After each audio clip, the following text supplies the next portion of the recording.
that. Oh, Canada. Put on a suit, drink water, don't drink and drive. Hey, man, call your mother. It means nothing. It means nothing. Nah, they lying to you. It's about the money. Now you're more fluent.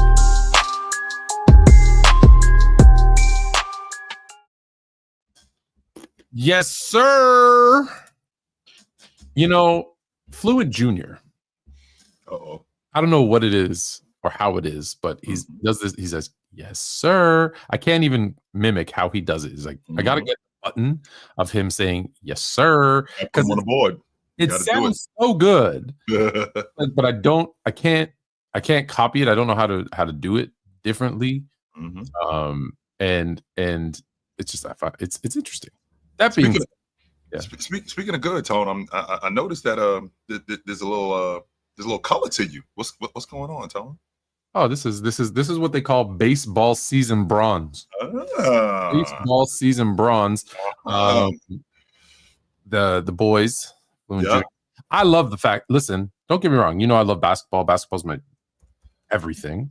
Let me first say shout out to Ticket, who joined us on NBA Max on Sunday. I missed you, brother.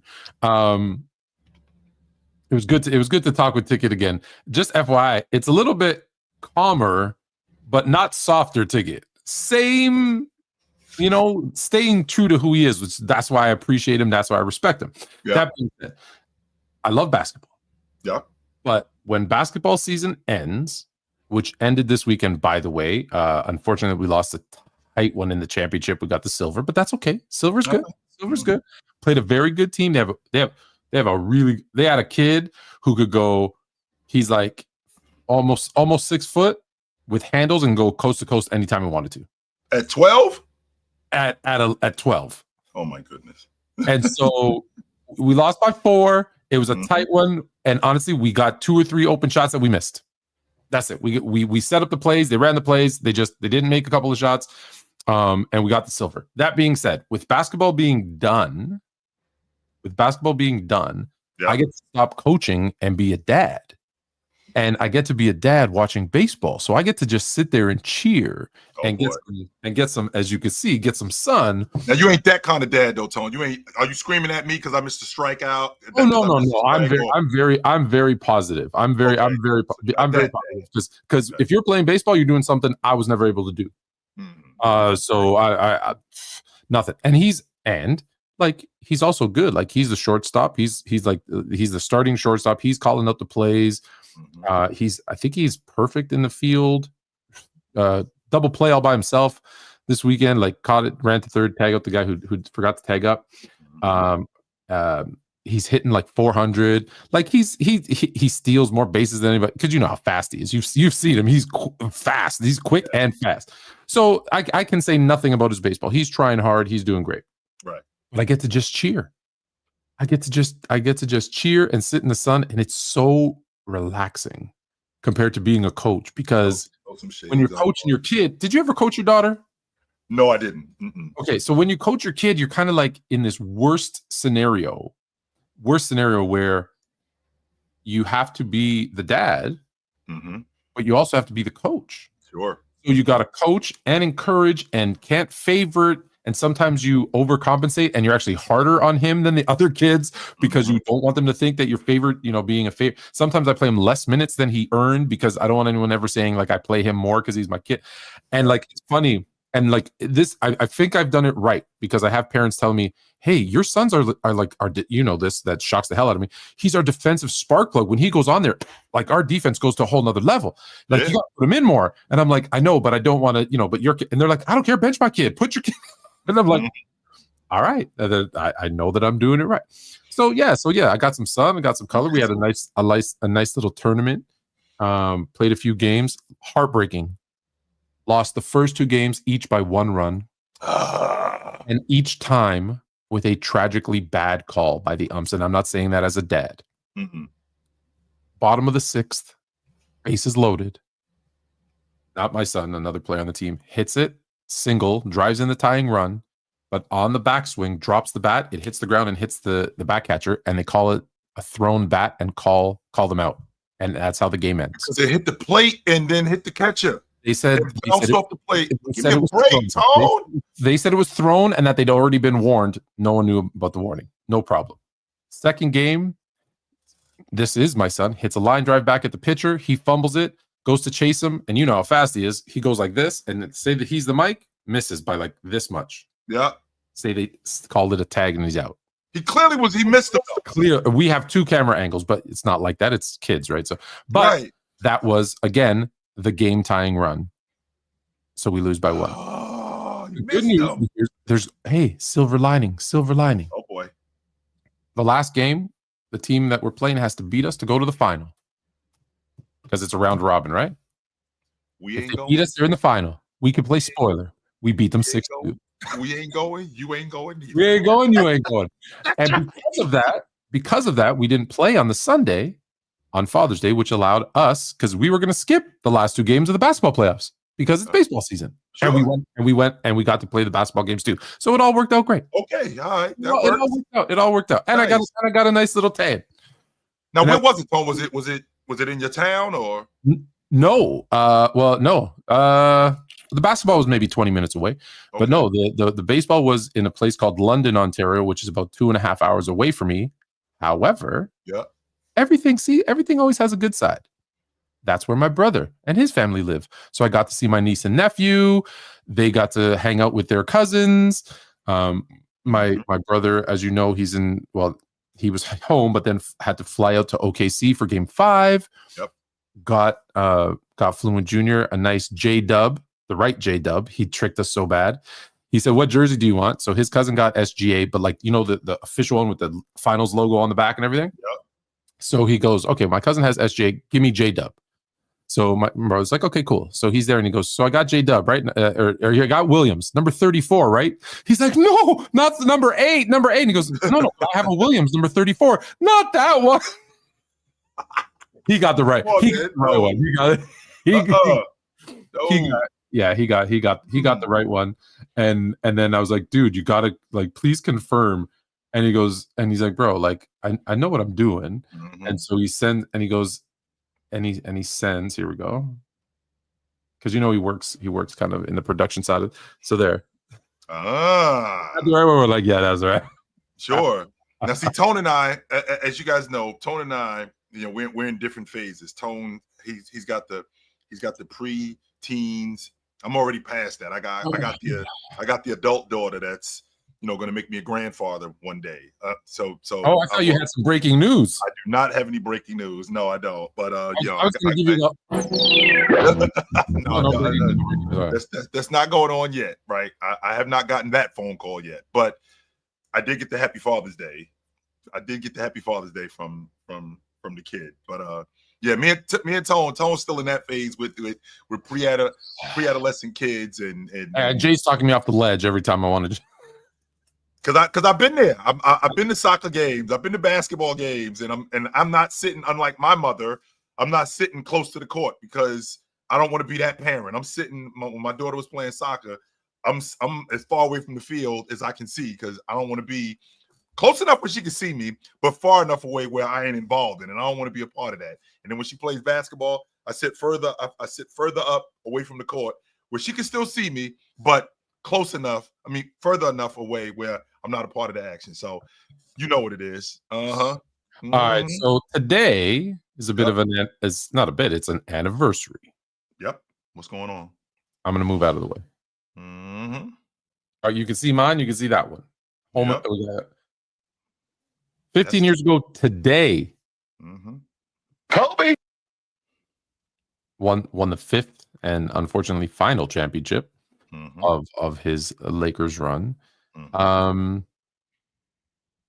What are your thoughts when you think back about Kobe, about the run, 15 years ago seems like it was so long ago, but it seems like, but it wasn't, you know what I mean? I feel like it was yesterday. I feel like Kobe was playing 2 years ago. I literally remember this game 7. And so be clear, guys, they were down in this series 3-2.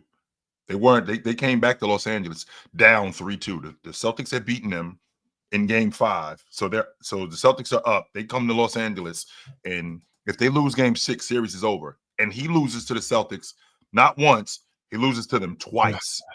And we don't in his illustrious words, no, that cannot happen. So they end up beating him in game 7. What I vividly remember is I remember him not shooting the ball well, but recognizing, all right, we're not gonna win if I keep doing this. If so, I got to do something else in order for us to have a chance to win. I got to do something else. So he stuck his nose in there and went and got 15 rebounds. In addition to what Pau Gasol did, yeah, I can appreciate Kendrick Perkins getting hurt. Yeah, I think the series would have been, I think the series would have been different. But the fact that Bryant recognized that, yo, we're not going to win if I keep doing this. So I got to do something else. And he did that. He got on the defensive end. He got on the glass. He made free throws he made free throws at the end of the game. That was big time, man. I think it's a testament to who he was and the kind of player that he was, who would do the necessary things in order for us to win. Yes, he had some tendencies where it may have looked a little bit different for other people, where it could have been, in some people's eyes, selfish. But all great players were selfish in a lot of instances. But in that particular case, he wasn't. In order for us to win this game, I got to do something different, and he did that, and he won. That was big time. And let's remember that was that was low. Wasn't it like a 82, 83, Yeah, 70, like that. 78, 79? Like that was a low scoring game. And I want to say he had 15, and didn't Gasol had 17 or 18? Like combined, they had 30 something rebounds, the two of them. Mm-hmm. Like they were doing, like, it didn't matter. They're like, we're winning this. And I always struggle because people always talk about selfishness and inefficiencies and those types of things. And I always say, like, there's different kinds of inefficient. Kobe did what he needed to do, or what he thought he needed to do, or what he was told he needed to do. And people don't understand the game plan of things. Like I look at Kobe, I talk about Iverson, and it's like they were asked to do something that honestly is impossible to do. They were asked to carry an offense. Kobe specifically was asked to run an offense and throw it on his back. But because people say, oh, the triangle offense. Do you know what made the triangle offense special? It was that when it worked, and it only worked 2 times, when it worked because it had Kobe and because it had Jordan. And what I mean by that is, and if you know how it runs, it's complicated. Yes, but it's not at easy. the tail end of it, it was always read and react. Oh, we have 5 seconds left. Oh, shoot, what are we going to do? And then it became, hey, Kobe, Jordan, you have 5 seconds, figure it out. Well, yeah. People will say they jacked up shots. Well, you know what? Let me give you the ball against an NBA defense with 5 seconds left, and you figure it out. Let's see how well you shoot. So that's not excusing, because there's also a lot of F you guys. I'm taking it 1-on-5. I appreciate that. But it was always like I challenge you to do that as well, right? Like, I'm not letting them off the hook, but at the same time, understand what these guys were asked to do and look at the flow. Look at how many times it wasn't 22 seconds on. Like, they think dribbling up and shooting a 3 with 20 seconds left on the clock, oh, that's good. But hey, let's run through our offense, and now there's 3 seconds left, I got to put up a shot, is bad. And I'm like, no, that's not. You have to understand the dynamic of what's going on with. So, yes, Kobe's my second favorite player of all time. Sometimes he's first. Let's be honest. I flip-flop him in Magic, but it's always been Magic, so I'll stick with Magic. I just think that with Bryant, he knew when to do it. He knew when not to do it. And because he knew when to do it and when not to do it, other people thought that he should have done it this time, and he didn't. And other people thought that he shouldn't have done it that time, and he did. So there was this dichotomy between the two. However, he was so good at, one, recognizing and understanding the game.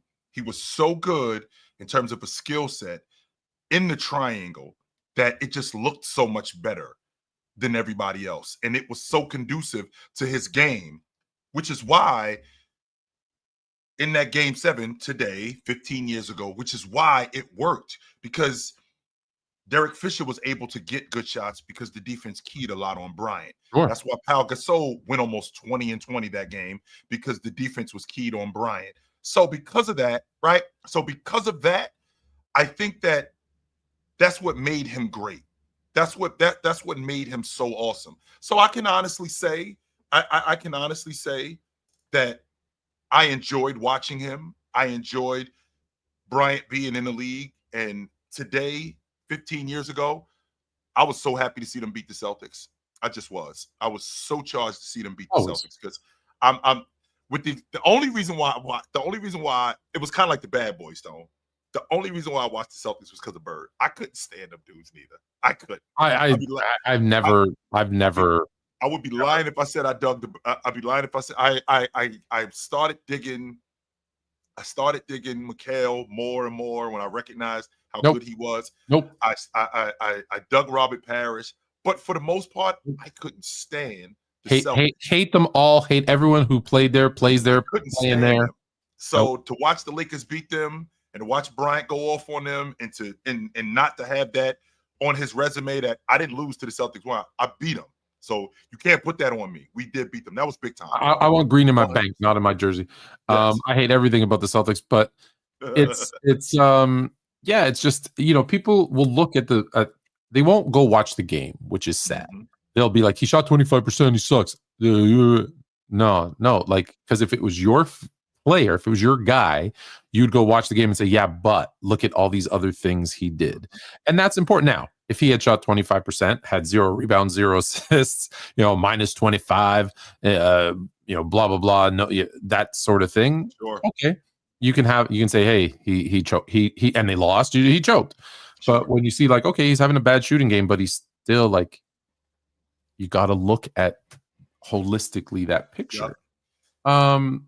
And then I'll look and say, if he doesn't do those other things, if he doesn't crash the boards, because it's not like they don't win, Tone. They don't. They don't. They just they don't. Like, they don't win that game. He realized, like, I feel, again, I have to go watch the game to be precise, but I feel like he didn't shoot a lot in the fourth quarter. He wasn't shooting well in the fourth quarter anyways. I think he went, like, I want to say 1 of 3, but for him to take only 3 or 4 shots in the fourth quarter tells you, like, okay, I'm doing something else now, right? Like, so he was doing other things. And I think that's important for every player, because people are saying, do you hold everybody? Yes, I hold everybody to the same standard. The thing about Kobe that drives me nuts, however, because you had said, like, he knows the right thing to do and the wrong thing to do, and, like, kind of when to do them, but not always. Because one of his greatest strengths was also one of his greatest flaws. It was his competitiveness and his drive. And he's like, if you're not working as hard as me, you don't deserve the ball. And he's like, okay, so what are the me shooting over a triple team or Smush Parker, an open jumper, wide open, I still have the better chance of making it. I'm that much better than you. Mm-hmm. And that's good and it's bad, right? Like, I've forever said, not to make this about LeBron, but I've often said LeBron sometimes gets away with doing what Kobe described, and I learned this from Kobe in one of those details. Remember, he used to do those details, where he said the one thing I'd change about LeBron is that he'll drive straight into that triple team, right? Knowing that that's what they're going to do, that all collapse, right? And he'll then put the ball into someone else's hands, which is, in that instance, the right basketball play, and leave it to a lesser player to shoot. He goes, however, if I could change anything about LeBron's game, he said, instead of driving straight into those 3 players, I would get a better angle, go to the elbow where I'd have a 1-on-1 or 1-on-2, and then because of my athleticism, jump. I could jump and shoot over them, right? Because he's not gonna. Very few people are gonna jump with LeBron at the elbow and block his shot. And now it's on you, the best player in the world, to make that shot and win it. And he goes, I would prefer if he did that. And that was his mentality. I'd rather hit the elbow and have 1 or 2 guys that I got to shoot over versus force that. And, there's good and there's bad to that, right? It is. It 100% is good. There's no right or wrong answer. It's just a difference in philosophy. Sure. And for us who grew up, watching, I grew up watching Magic. So I'm like, driving in and getting everybody to collapse on you, you kick it out to one of your, makes a lot of sense to me. The guys who, Jordan, they're like, nah, you hit that elbow and and you jump over them. Especially And guys that you could trust too. I mean, it just not only does it look better, it gives so much more confidence to your group when you do that. But as the star, you get killed. that's what I'm saying. And as the and as the star, you expect me to thrive in those moments. You expect me to get to that 16-foot spot on the elbow. And even if it's two guys there, I'm going to jump over to both of you guys. Shoot over those two, no problem. And I'm gonna knock this down. However, if we're losing, it looks bad because okay, you're being selfish. But that's part of being a star. Part of being a star is I have to take matters into my own hands because, contrary to popular belief, guys, as good as a team as we are, some of these guys don't want to do this. That's why I'm the guy. That's why I shoot the basketball at the wing. That's why I'll take the ball to the rim. Because as good as some of these guys are, they don't want the ball. That's why you're here. There's plenty of times when Kobe has thrown the ball into the big fat, not just Gasol, but he threw it into Andrew Bynum. And Andrew Bynum would throw it right back to him. Like, that ain't my job. Not this time of the game. This is your job. Right. You finish it. This is what you do. I think about this. If he goes, because in that game, I think he went 6 of 24. Right? If he goes 6 of 24, he's selfish and inefficient and whatever. However, if he goes 3 for 9, 4 of 8 in the game, why didn't he shoot enough? Why was he playing so passive? In both cases, let's say they lose. If he goes 6 of 24, bad shooting, inefficient. If he only takes 7 or 8 shots, they're like, oh, why was he playing so passive? He gave up on his team. Like, they can't win. They can't win. They can't win. So, I do want to answer this question because I do get it a lot. So Magic 1, Kobe 2, and my absolute all-time favorite college player of all time comes in at number 3. I was so happy when they drafted him. James Worthy's number 3. Big game James. People don't give enough love to James Worthy. What do we got? We got so much to talk about. I don't know where I want to start though. You know what? We have a lot on this. So let's start here. There's going to be some movement, I think, this summer. And I believe Phoenix has told Kevin Durant, under no circumstances will you be playing for us next year. And so the first rumor is, because there's a few, so we're going to go through all of them. The first rumor is Kevin Durant reuniting with Russell Westbrook in Miami, because Miami, let's be honest, Miami, I know you like their young players. I think they're a dumpster fire. This is the rumor. What are your thoughts on a reunited KD Westbrook in Miami? Tone, I don't really know how to feel about this, to be honest with you, because on the one hand, like, this actually looks really good. Like, I like what I actually like what it looks like, even though it everything about it says to me you're getting bounced in round 1. Everything about it says that to me. Oh, but no, this is a team that doesn't make the playoffs. Yeah, either you're missing the playoffs or you're getting bounced in round 1. Bounced. But from the look of it, it actually they look good in Miami Heat jerseys. Sure, but that's not my issue. 2015. That's my issue right there, Tone. I personally, and I'm in the minority, I don't think KD deserves Russ. I don't think he deserves him back. I don't. I don't want him playing with Russ off the strength of how he did him years ago. And I know it's been a decade, and I know that it's time to move on, which I have. But for how he did Russ, and for now for us to come back, because if you're getting KD, you're getting a hired gun, and you're getting a hired gun to win it. You ain't getting a hired gun just to be good. You're not getting a hired gun to just make the playoffs. You're getting a hired gun to win it. Russell Westbrook is going to be 37. He's going to be 37 on open night. KD is going to be 37 on opening night. So these two guys are past what they used to be. At least Russ is. KD still is 22 to 25 a night.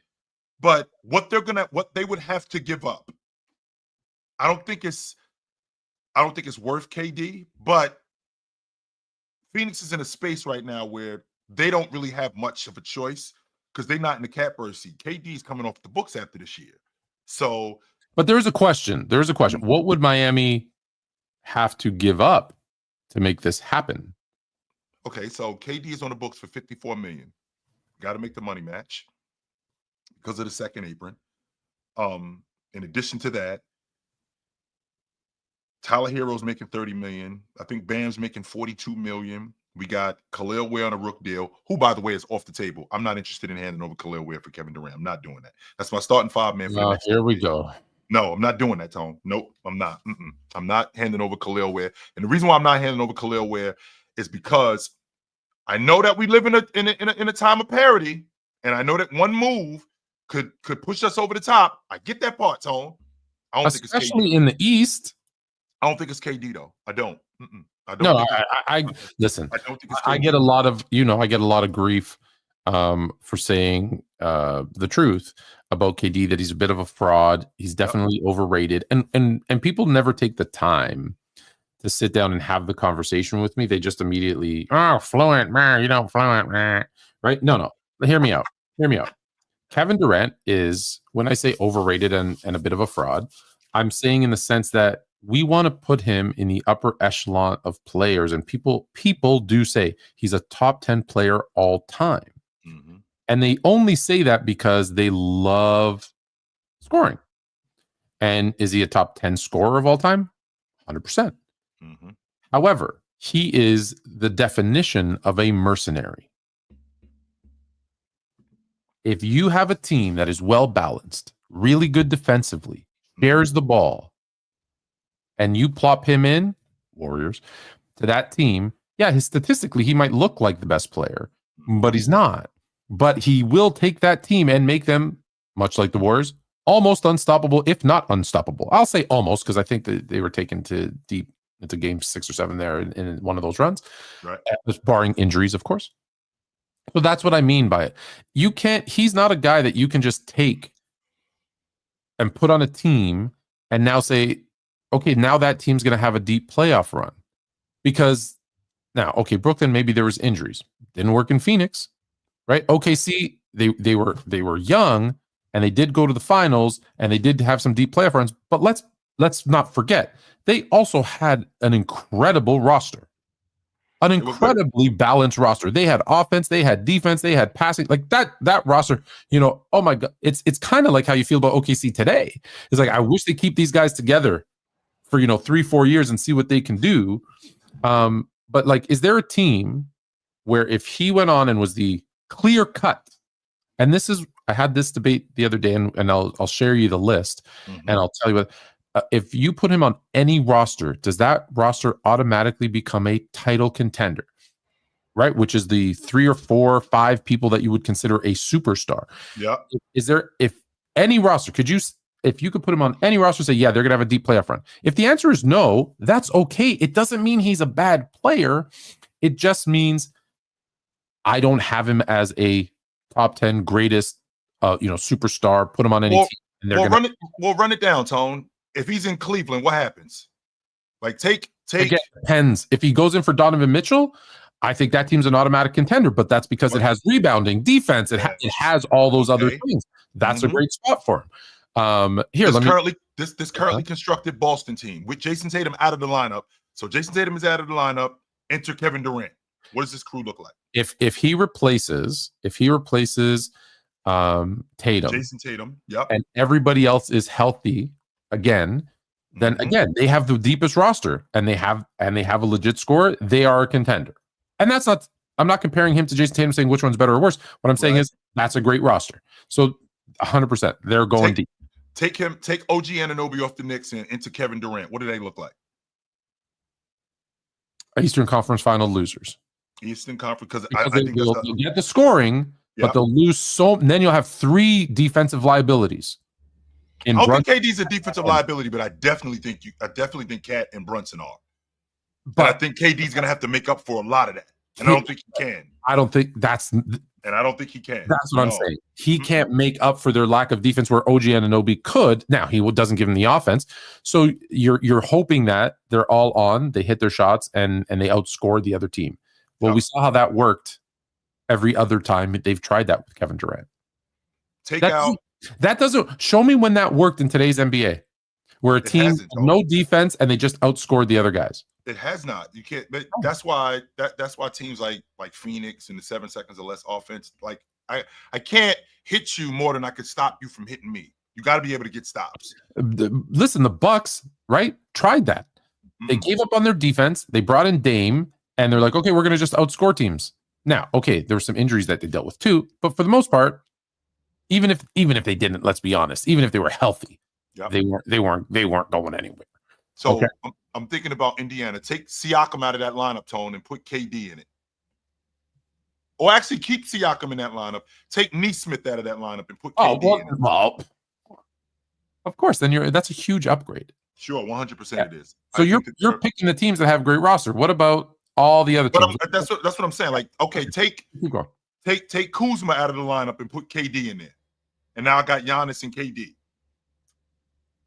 No. That actually I like. Here's why. If you replace Dame with a perimeter defender, then I like it even more. If you could replace him with a perimeter defender, like get Drew Holiday back. How about that? Like if you got Drew Holiday back, that may work. Now, if you in Detroit take Tobias Harris out of that lineup and put KD in there. Sorry, which one? Take Tobias Harris out the lineup and put KD in there.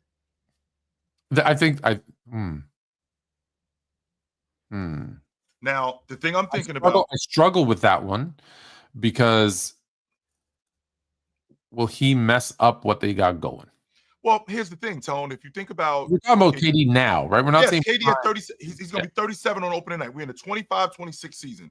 So the Detroit Pistons, in terms of buckets, they get their buckets from Cade. He's their leading scorer. Yeah. After him, it's Beasley. And then after Beasley, it's Tobias Harris, right? And it's Ivy. Kids, it's guys like that. Well, I can get 22 to 25 out of KD. I don't hate that. I don't hate. I have to stop and think about it, but I don't hate that one. I actually like him in Detroit. I 100% do like him in Detroit. What happened? And to your point, what happens in the Eastern Conference with him on that crew? And that's the other thing. We're also talking about when you're saying an Eastern Conference team. Yes, sir. You've got a Cavs team that you don't know. There's a lot of question marks there. They do well in the regular season, but you've got a Boston team that's kind of done next season at least, right? So there's a lot of, when you know that the number 1 seed is question mark. Yep. You know that the number, I believe, 2 seed Boston is out. So now it opens it right out. Indiana, are they going to bring everybody back? Is there going to, now, sometimes you have that finals loss hangover. So do they come back hungry, or do they come back do they lose? Like Miles, I don't think Miles Turner's going there, but does Miles Turner leaving free agency? Does somebody else get, does Siakam and Halliburton have a beef because Halliburton thought he should have been the Eastern Conference MVP? No, I'm not concerned with that. I am. Did you not see him step up ready to accept this award? Well, he was wrong, and I don't think that he's got a problem with Siakam. Nah, because they ain't winning it without Siakam, just like they ain't winning it without him. But that's not Siakam's problem. But I understand, but there's egos there. Come on. I do get that. I do get that part, but trust me, if there was no egos, Shaq and Kobe would have won 10 chips with the Lakers. But I still think that I still think that those two aren't worried about that in particular. Okay. And I think that they got there. I think that they got there specifically to get to where they are now. Now, we're going to talk about the finals in a little bit, but I don't think that that's an issue. And okay. I'll say it to you right here, Tone. Like we talk about the Eastern Conference. If you look at the landscape of it, I think the Cavs win an NBA championship next year. I'm saying it. And listen, I'll say you're consistent, because for everyone who thought that this was their year, last year you did say it was 2 years away, which would be next year. So you've been consistent. I had them in the East Finals this year. This is as far as I had them going. Next year, I think they win the NBA championship. I think they implode. Now, I tell you what, Tone, if that happens, if I get a Philadelphia situation, or I get them, I'll let you know after the offseason happens. Yes. But right now, my initial reaction over the summer is your 2 favorite teams, the Cavs and the Rockets, are heading for disaster. If that happens, then that's my crystal. What do they call these things? Hourglass. That's my crystal hourglass prediction. Answer this one, Tone. I don't know who you take out of that lineup in Orlando. No, see, they're not contenders. I don't care who you put in. So with this, because this is the 5. I got Suggs at the 1. I got Bane at the 2. We got to Paolo. talk about that too in a second, but go ahead. I got Suggs. I got Bane. Who is their 3-man? Because I got Franz. I got Paolo. I don't. Why am I leaving somebody? Oh, that's their 3-man. Paolo is their 3-man. Franz is their 4, and Wendell Carter is their 5. So who am I taking out of that? Who am I taking out of that lineup? That roster, right? You got to get rid of. Yeah, that's what I'm saying. Who am I taking out of that lineup for KD? At that Here's the problem. Because I'm not taking out Paolo. I'm not. That's the only one I'll trade him for. Wow, because I love Paolo. Maybe Franz. Maybe Franz and a bunch of draft picks. But they have a conversation about Franz. But they don't have. Here's the problem. They gave up 5. I'll say it again for the people in the cheap seats. 4 first round. My apologies. And a swap. 4 first round unprotected. Yes, and a swap. Mm-hmm. If they lose Banchero for any reason, those could be number 1, number 2, number 3, number 5 picks. Those 4 unprotected first and a swap. Mm-hmm. That is crazy. And the reason I was thinking 5 was because the Knicks gave up 5 for Mikal Bridges. I'm not understanding. They're throwing away first round picks like they're nothing. You're a businessman. This is the thing that I'm trying to make sense of with you, Tone. The Knicks had the 5th best record in the league. That's 26-30. That's what that pick is. You know how much care about that pick, Tone? Years? Okay, sure. Change in 5 years? 100%. But as the GM, right? As the GM, I'm not thinking about 5 years, especially considering what the Mikal Bridges was the piece to put you over the top. See, that's the thing, Tone. I'm thinking about what the landscape is. You think Desmond Bane is the piece that put you over the top? Yeah, Tone, if I have a guy, if I have one guy who can change a series, think about this Orlando team. Bane. This is what I'm saying. Now, hear what me out, they gave up for Bane is what you give up for Ja. No, that's not, yes. Tone. Okay, think about this for a second. You just told me less than 10 minutes ago that what the Eastern Conference is now, how unpredictable the Eastern Conference is, and how wide open it is. Sure. So now I get my young star. You and I are at odds about Paolo. I think Paolo is a star. I think he can play. We're not at odds. I just think he's going to be a star. He's just not today. And I think it's going to be faster than you think, Tone. Okay. So I think that I think he plays his way into the top 15 this season. This season, I think he plays himself into the top 15 players. With that being said, Paolo, Franz, I do think that they could have upgraded at the 5 spot with Wendell Carter, but goes back to my original theory about making these guys get better. Wendell Carter should be better. He needs to be a better defender. He needs to be a better rebounder. What was I missing, though? Because we have defense. They were top 5 defense for an extended part of the season. What am I missing? KCP wasn't the long ball shooter that we needed. Well, turns out Bane is. So now I got Bane who can stretch the defense, who can defend. I also got Suggs, who is a damn good point guard, all-league defender, who can also distribute, play at a high level, play at the nail, play pick and roll, play dribble handoff. I got Paolo, who's a lot better distributor than I think he is, gets downhill with the best of them.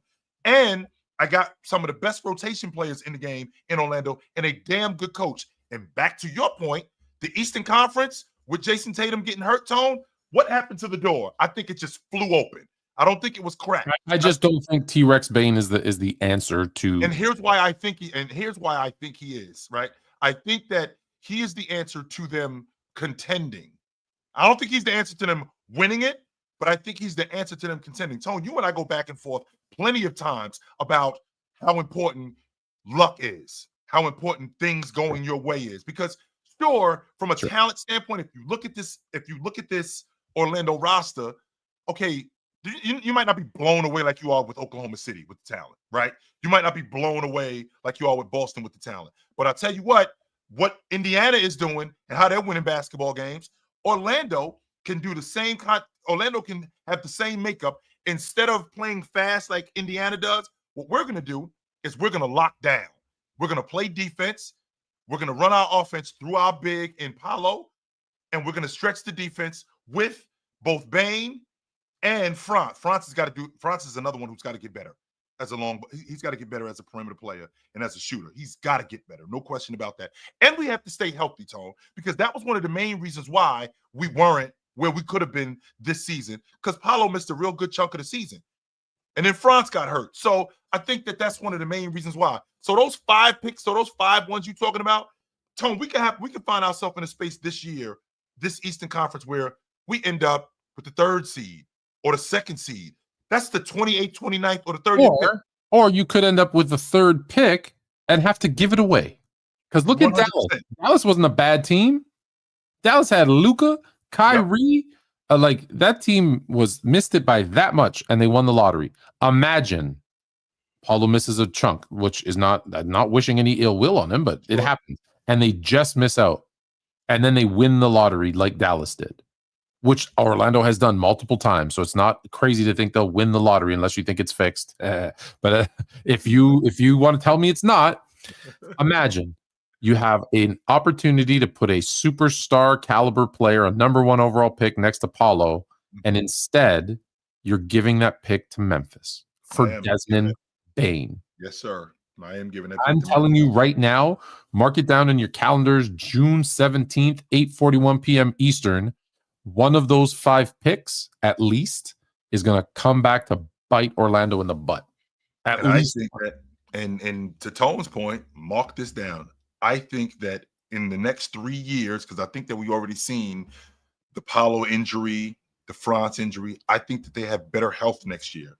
Okay. I think that the injury bug doesn't bite them as much as it did. And I think that they're a lot better. I think Orlando, and I'm saying it, Tone, I think they're a top 3 seed next year in the East. That's not crazy. I think that they're a top 3 seed that's not next year. crazy because, like we've said, they were what this year? 5th. 5th? Yeah. So for them to go up to 3rd. No, I'm sorry. They were 7th. I apologize. They were 7th. 7th. Yeah, they were 7th. Still, yeah. it was between 7 and 3 was how many? That's where I had them at. Yeah, 3 games, 4 games. Like so it wasn't a big gap. Between they were the 7 seed, and they were the 7 seed and the 3 seed. It was a substantial gap between the 3 seed and the 7 seed. I'm sorry, the 5th seed and the 7 seed, it was about 7 games. 7 games. But you're taking out Boston. Yep. That moves them up to 6th right there. 100%. Right?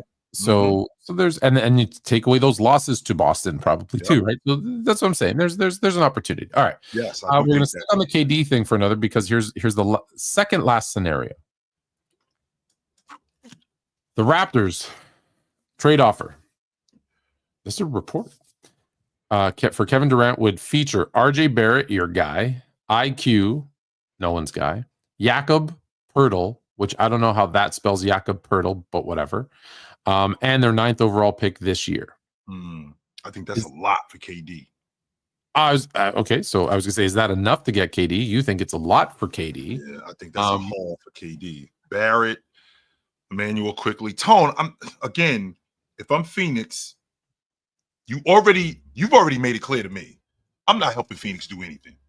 I'm not. This helps. I think this helps Phoenix a lot. Right, it does. And what I'm thinking, if I'm Phoenix, because we already tried the win now thing, and we failed miserably. Didn't work.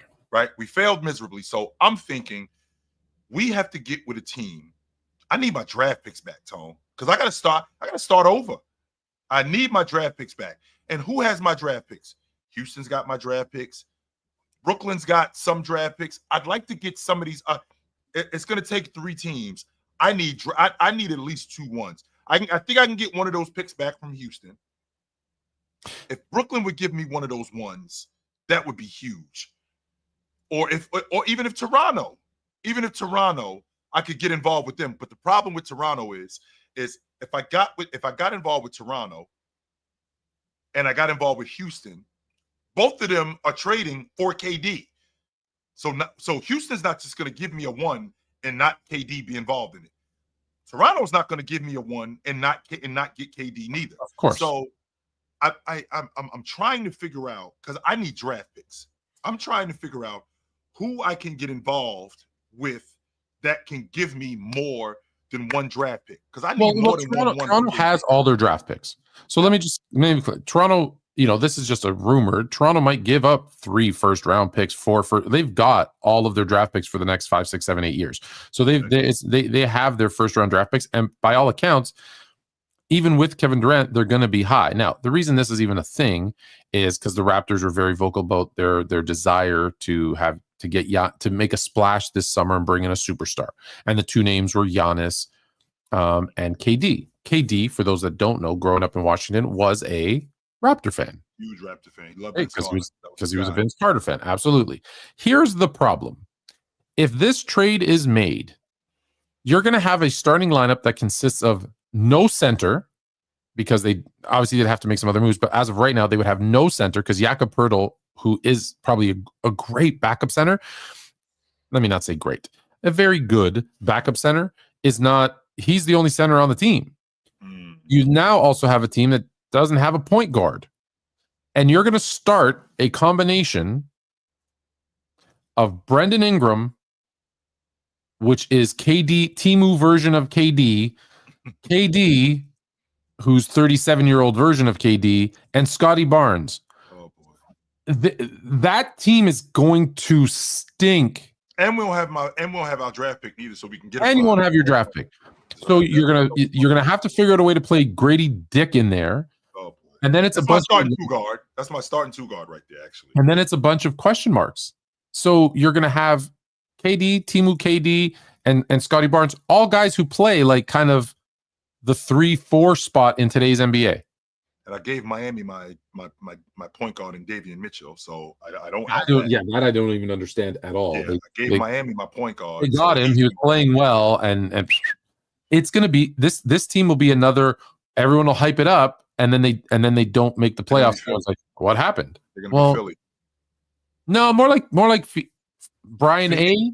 Brian A. nailed it. It'll be Phoenix 2.0.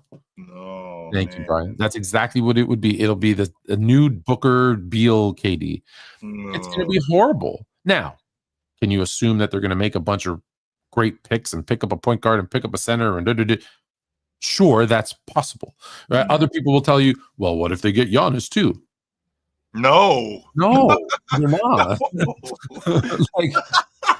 But that's how people make all these trades on 2K, and they get a team of like Luka at the 1, Ant at the 2, KD at the 3, Giannis at the 4, Jokic at the 5, and they're like, that's possible. No, it's not. It's not real. Although I'd be interested to see that team. So that's the Raptor thing. And I get it. You're trying to make a splash, but you're trying to make a splash in a puddle, Tone. It's not like you're trying to make a splash in the ocean. You're trying to make a splash in a puddle.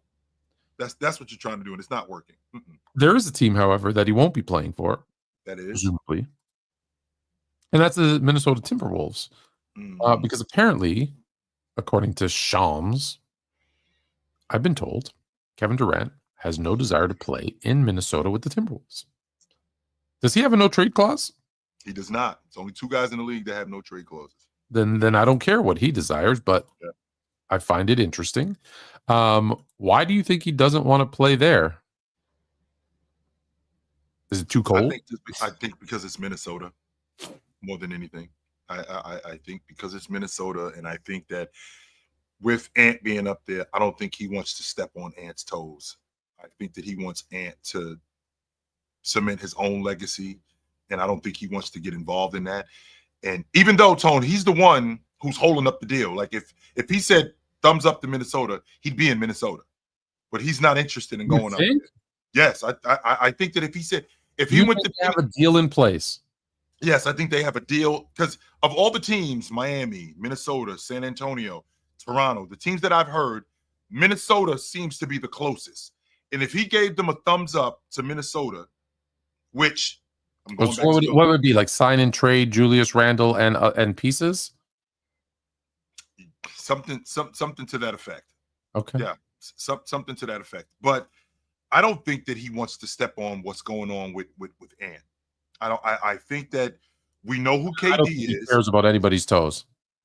I do, because if he didn't care, he would go to Minnesota. I think he cares more about what they would say about him.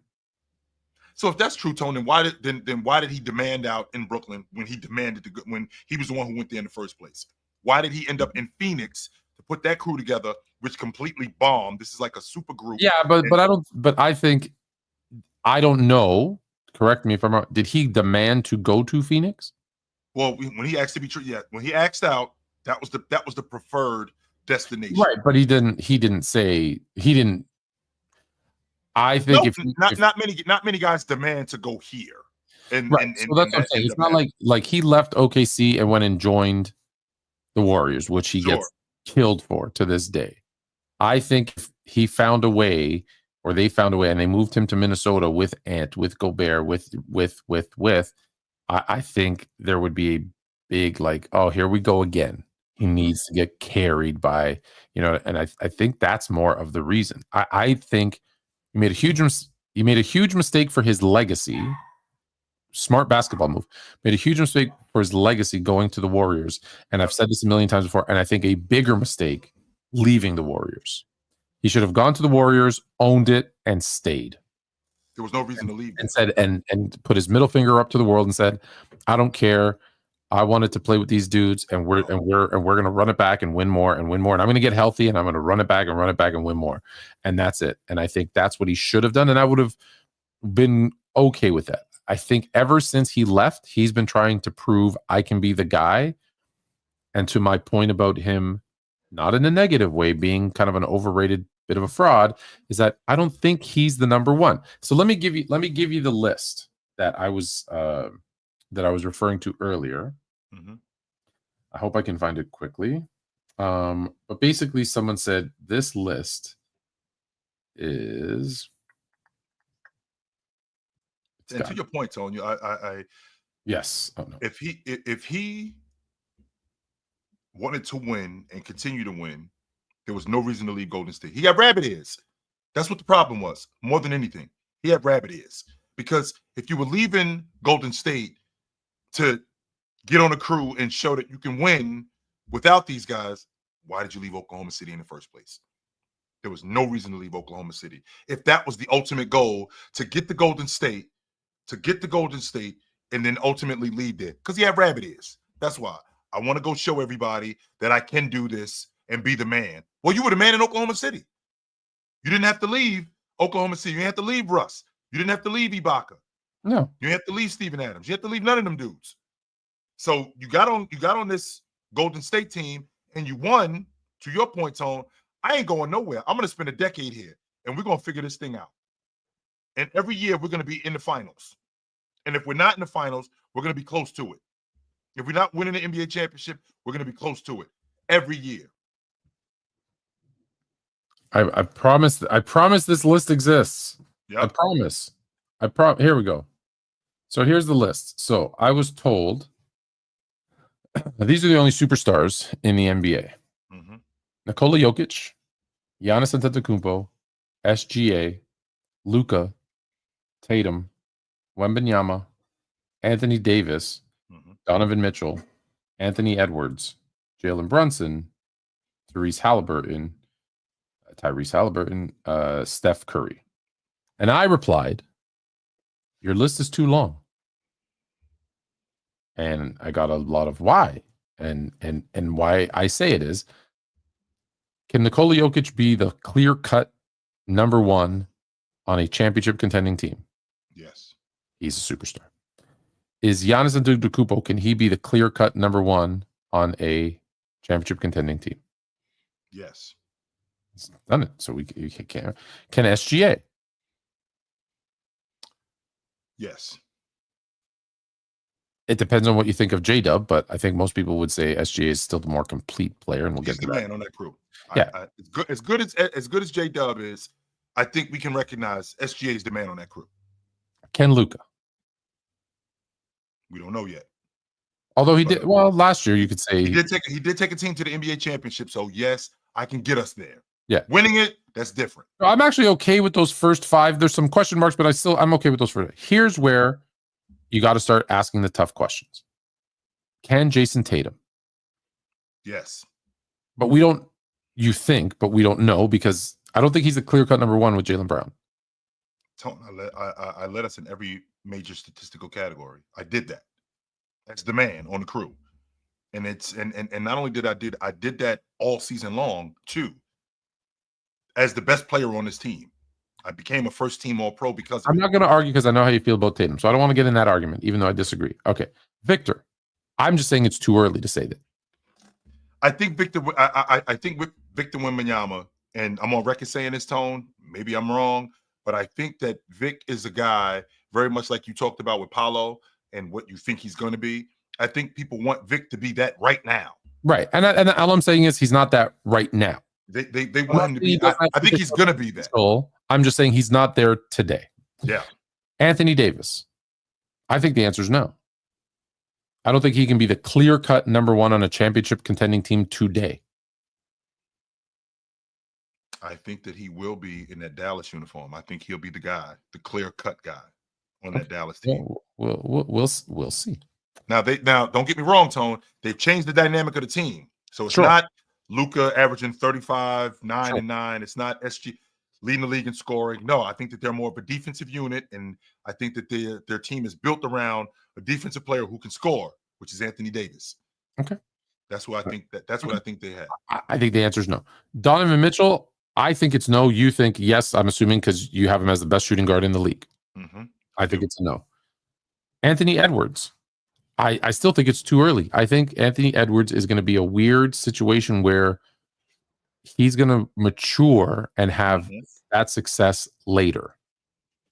Well, I'm on record, Tone, saying I think he's going to be the best guard in the league. And within 5 years, he's going to be the best guard in the league. To your point, today, can he be the clear-cut number? Well, he's the best player on that Minnesota team. Sure. They were in the Western Conference Championship. Are they championship contenders? I'm not sure that they're there yet. And that's what I'm saying. And here's the thing. Me saying someone's not a superstar is just my definition of superstar, because people say, the best player on every team is a superstar. So there's 30 of them. And I don't agree. LaMelo Ball is not a superstar. No, exactly. Jalen Brunson. Well, I think they said it best. He's too little. If that's your best player, you're in trouble. Yeah. I'm not sure if you can he get us there? Well, he proved, I think it was proven this year that he couldn't. And there's a lot of, I think there's a lot of holes in his game defensively. And I don't think his offense makes up for it. So to answer your question, no, Tone. He's the reason they didn't make the NBA final. Halliburton. Is he even the clear-cut number one on their team? No. He's not he is the number one, but I don't think he's the clear-cut number one. No. And yes, by my definition, well, let's get to it. So then Steph. Well, Steph proved that he could do that. He did that in and he's still doing. And he did it in 22. I think those days are over, Tone. No. But I think Steph not that far removed. 2022 is not that far. Sure. No doubt about that. But I think the difference is Steph already has that superstar tag. So I think that for as long as he's in the league, he's going to be a superstar. Right. And that's where we of course differ, because someone just asked the question, well, then by my definition, Steph and LeBron are no longer superstars.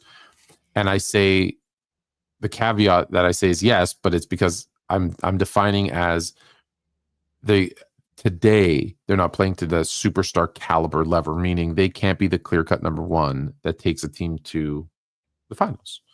And that's my definition. It doesn't mean it's right or it's wrong. It's just, wait a minute, Tone. In 1985, Jabbar was still a superstar. No, he wasn't.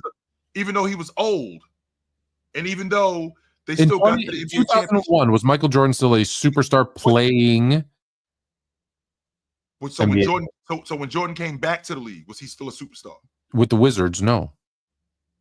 I think he was like Curry. He's always going to have that tag. Yes. Of course, yeah. He'll always have that tag. I'm not taking the tag away. What I'm saying is he's not playing at a superstar level caliber anymore.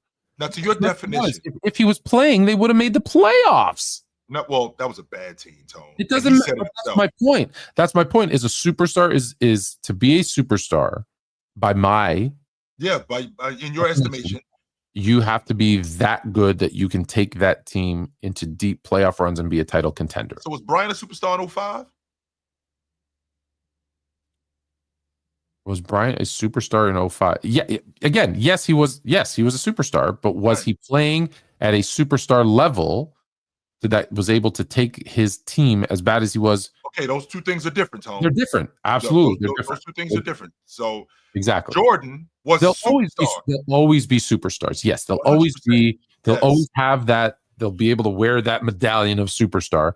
What I'm saying is, What I'm saying is on a year to year basis, there's not 25 superstars, and it's not once a superstar, always a superstar in terms of this year. Who are the, like, if you were to say who's a superstar right now this year, if nothing else they ever did mattered, right now this year, who's going to take their team deep? That's what I'm saying is you can have a 20-year career and not be a superstar playing at a superstar level every single one of those years. Or I can also be playing at a superstar level and not be a superstar. Jimmy Butler's a prime example of that. 100%. Jimmy Butler is a prime example of that. So I mean, I think that's a slippery slope. Yeah, it is. It's slippery because I also don't like the other. I do this to purposely over here because I hate the ones over here that is just like, well, Scotty Barnes is a superstar. LaMelo Ball's a superstar. Who's the best player on the Bulls? Lonzo's a superstar. I'm trying to think of other on Washington. I guess Jordan Poole would be a superstar. Like, you know what I mean? Like, no, that's not it. That's not it. Is Bam a superstar? Right? Is Trae Young that's a great one. Is Trae Young a superstar? I don't think so. I think he's statistically fantastic. I think he's an excellent, super player, but he hasn't shown that he can take his team. Now, okay, are there going to be some exceptions where you have such a great player that is on such a bad roster? Sure. And those are conversations then we can have, right? Like, to your point, I know you were thinking when Kobe had Smush and Chris Mim, right? Okay, sure. No one's winning with those guys. I get it. So he took them to the playoffs. I'm saying those are those situations. I hope, are exceptions to the rule. I would hate for players that good to be stuck on teams that bad for too long. Like, that's why he demanded to be traded. That's y'all not gonna waste my prime years. Y'all not. I don't care that it's 75 degrees in January. You're not wasting my prime years. No, I'm out of here. I don't want nothing else to do with this. So speaking of superstars, let's talk about someone who 1,000 million quadrillion % is not a superstar. And I'm so sick of overhyping this dude. And I know I'm going to get hate for this because it's my own team. But, like, I'd love this guy come and be my sixth man. He can't be my starting shooting guard. Is this who you... Oh, man, Tone, I love this guy. I want to be in LA. Of course you do. Of course you do. I want to play my whole career in LA, as you should. I love it there. I love the fans, love the weather, love the golf. He's already lost me. With I love the weather and I love the golf. And obviously the Lakers. Now this I can't disagree with. And obviously the Lakers is the best organization in basketball. That's facts. It goes without saying, Tone. Like, I don't even have to mention that part. I'm talking about the other. I love living in Los Angeles.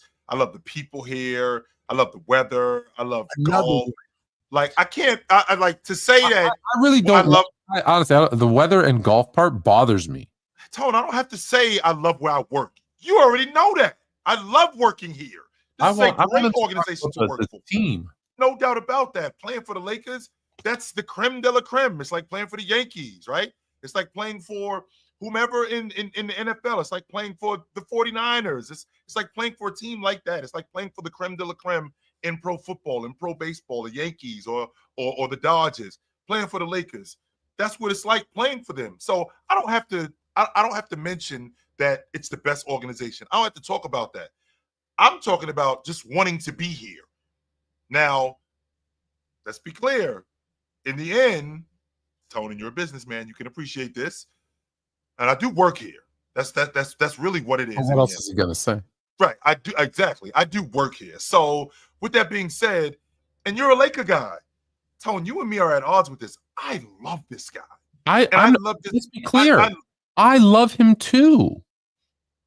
But I'm a Laker fan. I'm not a delusional Laker fan. Sure. I can't look at this roster and say, well, if I've got 97-year-old LeBron, okay, Luka and Reeves, championship, like, that's just no.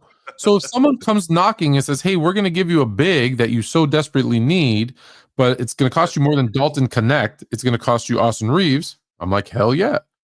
If they're saying, hey, we're going to get you a perimeter defensive a perimeter defensive player to be your starting 2, and we're going to move Reeves to the bench, I would be very, very happy. If Washington said, if Washington said we'll hand over the rook Alex Sarr for Austin Reeves, are you doing that? Yes. I'm 100% doing that. 100%. I'm 100% doing Now, that. would I prefer that we sign Naz Reid and not have to give up anybody? Sure. But it's just, when I think about teams that have won NBA championships, Austin Reeves being a starter is a tough sell for me. It's a tough. Who defends on the perimeter? Okay. Who's going to cover up Luka's mistakes? Well, it's not going to be Austin Reeves. We know that. But then when they get by those guys, who's behind them to clean up their mistakes? It was James at the 5. Well, he's 97. He can't do that. That was our rim protection. It was James at the 5. Like if you're relying on if 40-year-old LeBron James can play the 5 and be the defensive anchor that leads the Lakers to an NBA championship, you will hear me screaming from the rafters that he is the greatest basketball player in the history of basketball, and there isn't a debate, and go talk to your mama if you disagree. But I know in reality that's not going to happen. It isn't. Because they got 5 gamed in the first round. Okay, let me ask you this, Tone. Trying to play that way. If we had the right pieces around, if we had the right pieces around him, right? I feel like, again, this goes back to the original logic of there being some things that go your way. How far apart is Austin Reeves and J.R. Smith? How far apart are they in your estimation? This is Austin Reeves. This is J.R. Smith. How far apart are they, Tone? I in terms of complete basketball players, how far apart are they? Is it crazy for me to say I prefer Austin Reeves? Okay, so you think Austin Reeves because of the mentality? Okay, he's smarter. All right, now how far apart are Austin Reeves and John Starks? Oh, I'm taking John Starks. Okay, so and when you say you're taking John, like, where's the gap between these two? The gap is bigger than it would seem because of the defensive intensity. And John was good enough because he had Ewing and he had that team that was built around. And you're right. Is there a scenario? Is there a scenario where he could be your starting 2 guard? Sure. Right. Yeah. Whereas you got Luke at the 1, him at the 2, a defensive juggernaut at the 3, LeBron at the 4, and a shot blocking defensive player of the year candidate at the 5. Okay, fine. Yep. But where are you going to get those 2 guys?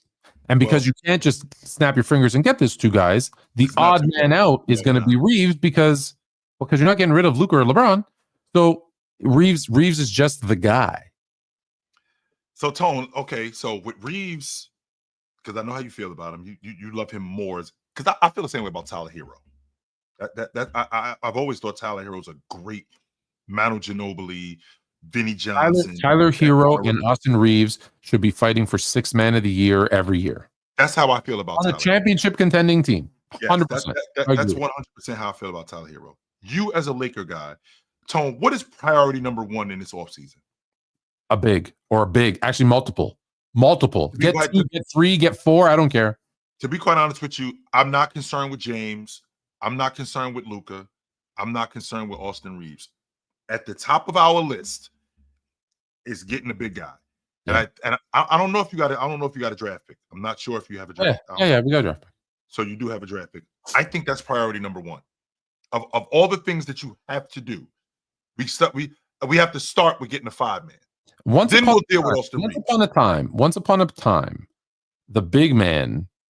Look, they're asked to do more nowadays, but just think about this. Look at the championship teams, the ones that won multiple championships. They would have 18 to 24 fouls out of 3 or 4 legit 7-footers. Yep. In today's NBA, it's not that different. I think you need those 3 7-footers who can rebound, block shots, alter shots, get some hard. I think we're going back a little bit, not too far. We're not, don't get me wrong, but I think we're going back a little bit to where those guys can have a role, and you're going to want a Steven Adams, type of guy on your team. Yep. And they're out there. They're out there, right? We started to fade away from them and say we don't care about you anymore. But now it's like, actually, on second thought, maybe come back for a little bit. Shaq got guys like Lawrence Funderburk and Scott Pollard. Yeah. He got those guys jobs for a long time. They were able to play for a long, just off the strength of what Shaq was, right? Just because who Shaq was, he got guys like Biamute in Portland, Ruben Biamute, guys like that to play for a long time, because we need bodies. We need dudes just to foul. That's all we need. Especially in the West, because you have teams that had, that have a, listen, I don't want to say you're not worried about Gobert on the offensive end. Yep. However, you're not game planning for his offense, but you do need a guy who can put a body on him to make what he does, rebound and block shots, more difficult. It's harder to block a shot when you have a 7 foot, 280-pound dude trying to box you out or setting a screen on you. Like, it makes the difference. And so, like, I think back to like the 90s Bulls. If you think about it, none of these got names I'm going to say will blow your mind, right? But they always had Luke Longley, Bill Wennington, Will Perdue, right? They had these big 7-footer guys that you're like, what is their job? That's their job, is to take up space, because when they take up that space, when they set that screen, when Will Perdue hits the high post, yep, no one's giving Will Perdue any love. But when Will Perdue puts his 7-foot frame at the high post, and now Jordan runs off a screen, and whoever's guarding him, John Starks, Gary Payton, whatever, and they hit that 7-foot, 250-pound Bill Cartwright, hit one of those guys, you get that much space. And guess what? If you've got a Luka, a LeBron, an Austin Reeves, a Michael Jordan, a Kobe Bryant, an Ant, and they can get that much space, you're cooked. That's all they need, is that much space. And I think the NBA went away from it because we have so many great skilled players. That's like, well, if we have 5 guys who can all dribble and can all shoot and can all pass, we're great. And then they're like, oops, I think we made a mistake, because someone's got to set a screen for these motherfuckers, because we got defenders too who can move with them. And so, we got a bunch of piano players. Who's carrying the piano up the stairs? Right. Who's doing that? So we got a bunch of lead singers. Who's in the background? Nobody's doing that, and that's why the Marcus Smarts of the world and guys like that are gonna play for as long as always gonna have a role for those guys, and always. It's just let's utilize those things. All right, we have a couple of super chats, so let's get to our super chats, because then we got a couple more things to go over. Yep. So first, let's start with 2 cents. You cents, who cents for free? I apologize for $2 chat. We grown. No, I just didn't get to it yet. AR-15 is the confirmation. AR-15 is your confirmation bias, Fluent. Coach's decision. I know G Leaguers play would eat AR-15 alive. Underwhelming. I wouldn't go that far on him. But defensively, no, maybe he's saying defensively is, he's definitely a liability defensively. We saw that in the FIBA World Championships. Yeah. That they actively hunted him. 100%. They went after him. But what I'm not trying to hear Austin Reeves just being another guy, because he's not another guy. Offensively, he's not. Offensively, he's not. But here's the thing, right? To the point. They had to move LeBron to the 5, because if you think about it, if Luka's the 1, Reeves is the 2, and LeBron is where he should be, the 3, and those are your 3 perimeter defenders, you're cooked. You're roast. Especially when you don't have a big way that can cover it up. You're cooked. So they were forced to play that game. So I agree and disagree with you. So that's 2 cents. Let's go back to the other one he was referring to. Not surprised, Fluent. The quiet part out loud. Yeah, well, that's me. That's always me. And then this one, although it's not a super chat, I do want to bring it up because you might not remember who this is, but I'll remind you in a second. and he said, "Hey guys, hey, can you guys do a topic of why Michael Jordan fans are the worst sports fans of all time?" It's a really good topic. Then We can't do we can't have a topic on why they're the worst because they're not the worst. well, we It's can. Cowboys. We talked about the flat Earth, and that it's not flat, so we can talk about anything. But let me remind you who this is.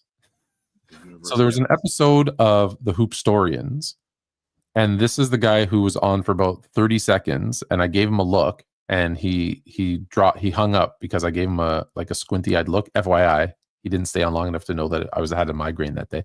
Right. However, you're absolutely right. Mhm.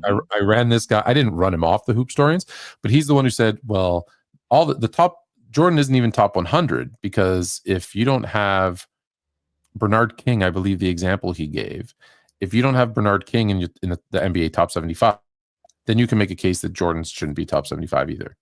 No, you can't. That was You his argument. Was No. that there's no logic, and don't tell me about his accolades and what he achievements and all that stuff. It's all nonsense. If you can keep guys like Bernard King out of top 75, then Jordan could be out of there too. I would love to hear your argument about. No, why. I don't think you do. I would love to hear that. Yes, I don't think you do. I'm not one of those people who entertains idiots. Well, idiocy. so here's the thing. So he said it, and I went, "That's the dumbest thing I've ever heard," and he hung up. Yeah. And left the I chat. remember you telling me about that. Yeah. I do remember you telling me about that. But I'm not one of these people who entertains idiocy. I'm not. But that right there, to tell me that Jordan, if like Bernard King is the measuring stick. Like if Bernard King ain't a top 75 player, neither is Jordan. I would love to hear your logic on that.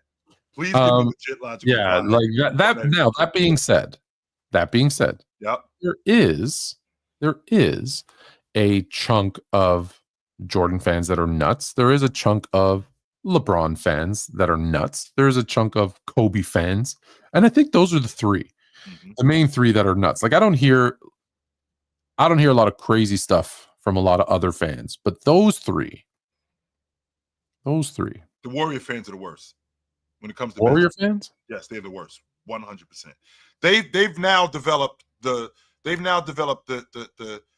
Patriot syndrome. Like they should be in the NBA championship every year. They should be winning the NBA championship every year. Steph Curry is Tom Brady, and every year they should be.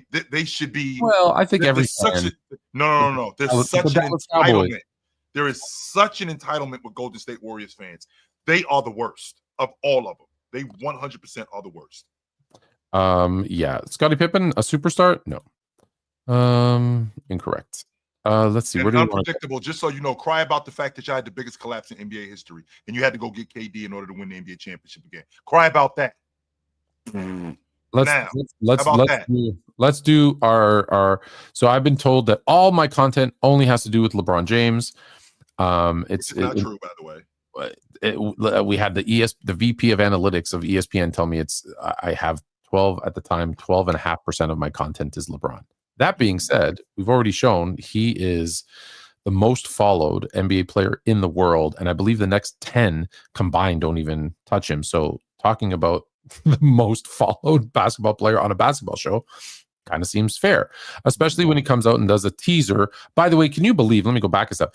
Can you believe that stupid teaser was about Amazon Prime Days? What teaser?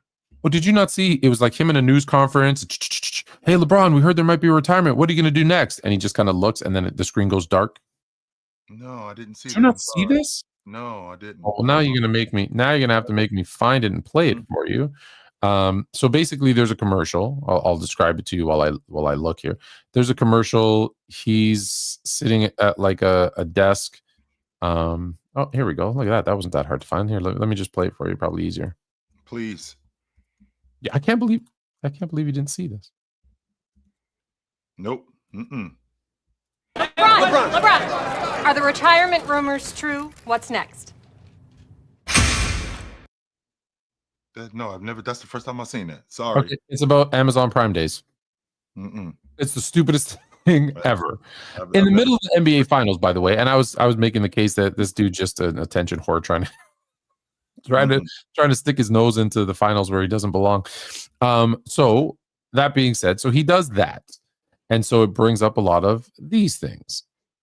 LeBron and his retirement. My kids are like, Dad, continue your dream. This is your dream. You've been here for us your whole time. Blah, blah, blah, blah, blah, blah, blah.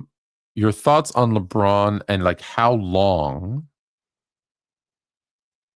Dalton Connect said he can play another 5 or 10 years and he'd love to play with him for that long. How long do you think LeBron stays in the league? To be honest with you, I was thinking that he was quitting after this season, but he can't retire without there being a farewell tour. He can't do it. But what I do know is I don't think that the league will allow him. I don't think Adam Silver and those guys would allow him to stay around for 5 more years. I don't think they'll do it.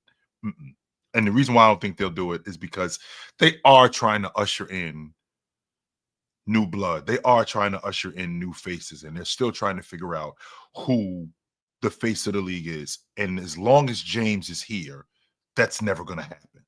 As long as James is still with the Lakers, that's never going to happen. And I can honestly say that he's still one of the 10 best players in the game, but he's still going to be. Because I Siakam over LeBron at this point. I'm confident, right? I'm confident that he's still one of the 10 best players in the game. But the problem is what he's done over the course of his career. If he's not in the championship, none of that stuff matters. He's not one of those players who can just play. No, he's got to be in the playoffs, going deep in the playoffs, winning the NBA championship, or getting close to it. And if that's not the case, why is he still here? So for him, he's chasing ghosts. Well, and see, that's the other thing we're going into year 23, by the way. I honestly, I think he's the Hulk Hogan of the NBA. Which is? And let me explain, because I know you're not a wrestling guy.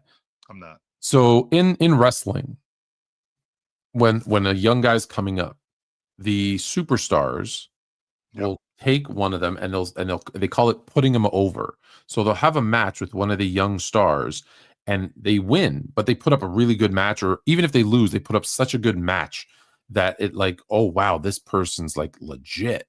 And they put him over and they bring them into that upper echelon. And it's the veteran's job to do that with the younger talent. The problem is Hulk Hogan, who we all know, didn't do that. He did it once or twice early in his career and then stopped. And the proof of that is he left from what was then the WWF, which became the WWE, and he joined WCW. And in his contract, he had full creative control. Never give someone that, by the way. And so it was like, hey, we want you to put over this person. And he's like, okay, cool, I'll do that. And then the morning of, he's like, nope, not doing it. I'm gonna walk out with the belt still. And they're like, no, we had a deal. This person's gonna be, because obviously it's scripted, who's gonna win. And he's like, nope, not doing it. I have full creative control. And it created like the writer came out into the ring and said, this is BS. This company sucks. You got guys like Hulk Hogan who won't and slammed his mic down and left. Oh yeah, it was chaos. I kind of feel like that's LeBron. And not to that extent, but in the sense that for there to be a passing of the torch, for there to be a new face of the league, he has to be gone. He's got to go. And until he goes, whether he likes it or not, whether fans like it or not, whether the NBA likes it or not, because he has been the best player in this league for about 20 damn years. So until he leaves and he's gone and doing something else with no chance of coming back, he's the face of the league. And no one else will be the face of the league. And every time we say, who are they going to give it to? No one. They can't. He's got it, and he has to give it away. And he's not doing that. And so for my thing, and I've been telling you this for 3 years now, I think. Yep. I think he stays and plays this year and next. And the next year, which would be his 24th season, maybe an homage to Mr. 24 here, he plays with Bryce and Bronny. And now he has something that no one will ever, you talk about records no one will ever play with 2 of their children in the NBA. And then because the timing works out so perfect, he announces it. Yep. They bring in Bryce. He plays with Bryce and Bronny. The Lakers are whatever they are. It's his retirement. Everybody knows it. His kids are there with him on the bench as they're doing the retirement tour, and they're giving him the chair. Remember the rocking chair? So Max plays for the Lakers too. Yeah. Oh my goodness. Bryce. No, I said Bryce and Brian. That's his name, Bryce Maximus. Bryce. Yeah, that's Bryce Maximus. That's horrible. Anyway, you watch too much Gladiator. Anyway, so he has the farewell tour with both of his kids with him, right? And so when they give him, because everyone's going to give him a present, and like they're going to give him a rocking chair and a this and a that and a those, and it's like with the kids, it doesn't need to be away from his family. Savannah's going to be there because heck, both of her kids are there. It's this whirlwind, beautiful story. He then, at the end of the season, he's already told us, announces his retirement officially. Bron, what are you going to do next? Well, we have the new team coming to Vegas, and with the help of the United Emirates and whoever else are the other people who are fronting the billions of dollars, right? I'm going to be the face of it, president of basketball operations for the new Las Vegas basketball team, and part owner, minority owner, and that's just a perfect transition because he's already said, "I can't coach. I ain't coaching." Yeah, he already said that. Steve Nash even said to him, "Don't coach." Just it's not for you. Out of experience, Steve Nash like, "Yeah, don't coach." Tone. As much as I wanted that story sounds great. Tony, if this was the mob, he'd have been whacked. 100%. 100%. If this is the mob, he would have already been whacked. For as long as he's been around. This also sorry to interrupt you, but just quickly, this for people who think I'm nuts, just think about the timing of everything. And he's already said he wants the team in Vegas and he's putting together. And even Adam Silver said, there's even players that want to be like, it's all already been agreed upon here, guys. Like, I'm not making stuff up. So this is already scripted. Oh, this is already done. And here's the thing. It also then just think about it in that year. Now Wemby's in like year 4, Cooper Flagg's in year 2 or 3. Ant is in his prime. SGA's in his prime. There's a lot of guys. No. I'm just saying there's a lot of guys now who can take over or fight over the throne because you'll have so many. We have so many good young players. Yeah. So just give them a little bit more seasoning and off you go. I thought that the retirement was coming up sooner than that.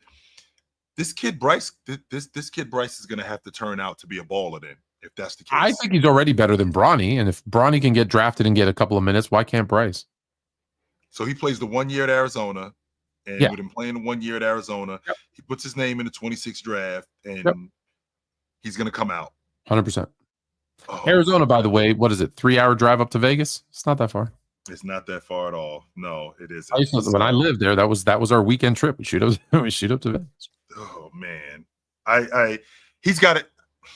Tone, I have to be honest with you. And Tucson's great, by the way. Tucson is a great town. I lived in Tucson before I moved to Scottsdale, and out of I was forced to. But I really enjoyed the kind of the small town kind of feel about it. I always tease RJ Richard Jefferson about this place called the Cactus Moon, and every time I bring it up, he gets real quiet. Sounds like that was a wild place. Sounds like that was a really real funny. I just think that. Funny story. Just quick side note, because I know Rich. I know he watches you sometimes. He watches the show. The guy that doesn't look anything like me, Steve, who's sitting next to you at all of the games, just say hi back to him. It's my brother. He's trying to say hello. He's embarrassed. He's shy to tell you he's brothers with Fluent. Just when he says hi, just say what's up. He wanted you to text him and say, "Hey, can you tell Richard to say hi to me?" I'm like, "No, I'm not gonna have." Not happening. I said you have to be a man and tap him on the shoulder and say, "Hey." I just feel like with this vote of confidence from his family, and I mean, I do think that I don't think this is fake news neither. I think this is something that's really going on. I think this is something that he's gotten encouraged to do. And the thing that I'm worried about is him being around for 4 or 5 more years. No, I don't think it's that long. I hope it's not that long, to be honest with you, Tone. I really do. Because you can definitely stay too long. Muhammad Ali stayed longer than he should have. Muhammad Ali should have quit after he fought Foreman. That should have been over after he fought Foreman. Instead, what did he do? He fought for 5 more years after that. All right, nephew. instead of retiring after he dropped Foreman, maybe fighting another year, 2 tops. He fought for 5 more years, Tom. I think boxers do that a lot more, but yes. But you're right. Like, it was weird to see Ewing as a Magic, right? And He was in Seattle. I'm like, what is he doing in Seattle? No. What is he doing up there? You can stick around longer than you should. And anybody knows me knows I'm a James guy, and I can Olajuwon is a Raptor. I can appreciate the business side of this. I can appreciate how much money I can, especially now with the farewell tour, him playing for the Lakers, him still being really good. I mean, again, so I'm on record saying it. I don't think it's 10 players in the game better than him. You don't think it's 5. I don't think it's 10 players in the game better than him today. And I can't say that about any player that I have ever seen in my life at that age. No, I can say that there's 10 players. The downside, the good side is that he's still awesome. The downside is that he's still awesome. But here's the beauty of it, right? That's why I think the 2 years works really well. It's this year, so he gets a full season with Luka, see what they can do. They realize that they're going to fall short. And then the final season is his retirement farewell tour, where he has a couple of those, Mamba out games, right? And it builds up, and he passes that Laker torch to Luka now. So now the team will be constructed by then, because you need a couple of years to create the roster around Luka so that he can just kind of walk away. And I think he's that type of guy that he would do that. Because here's the other thing about his legacy. Every time LeBron James leaves a team, he leaves it bare. No, this time I'm going to leave it, and I'm going to leave it in better shape than I got it. Yep. Because when he got it, it was a team that hadn't made the playoffs in like 5 years. And, so he's going to leave it in better than he left it. So I think that's not a bad thing. There it is. All right, so we got a bunch of topics. I'm going to go through these ones a little bit faster. I find this interesting. So this is from Mind the Game. Discuss so much in our sport and why it's the A-all, B-all of everything. You sit here and you tell me, Allen Iverson and Charles Barkley and Steve Nash, are fucking wasn't unbelievable. Like, oh, they can't be talked about.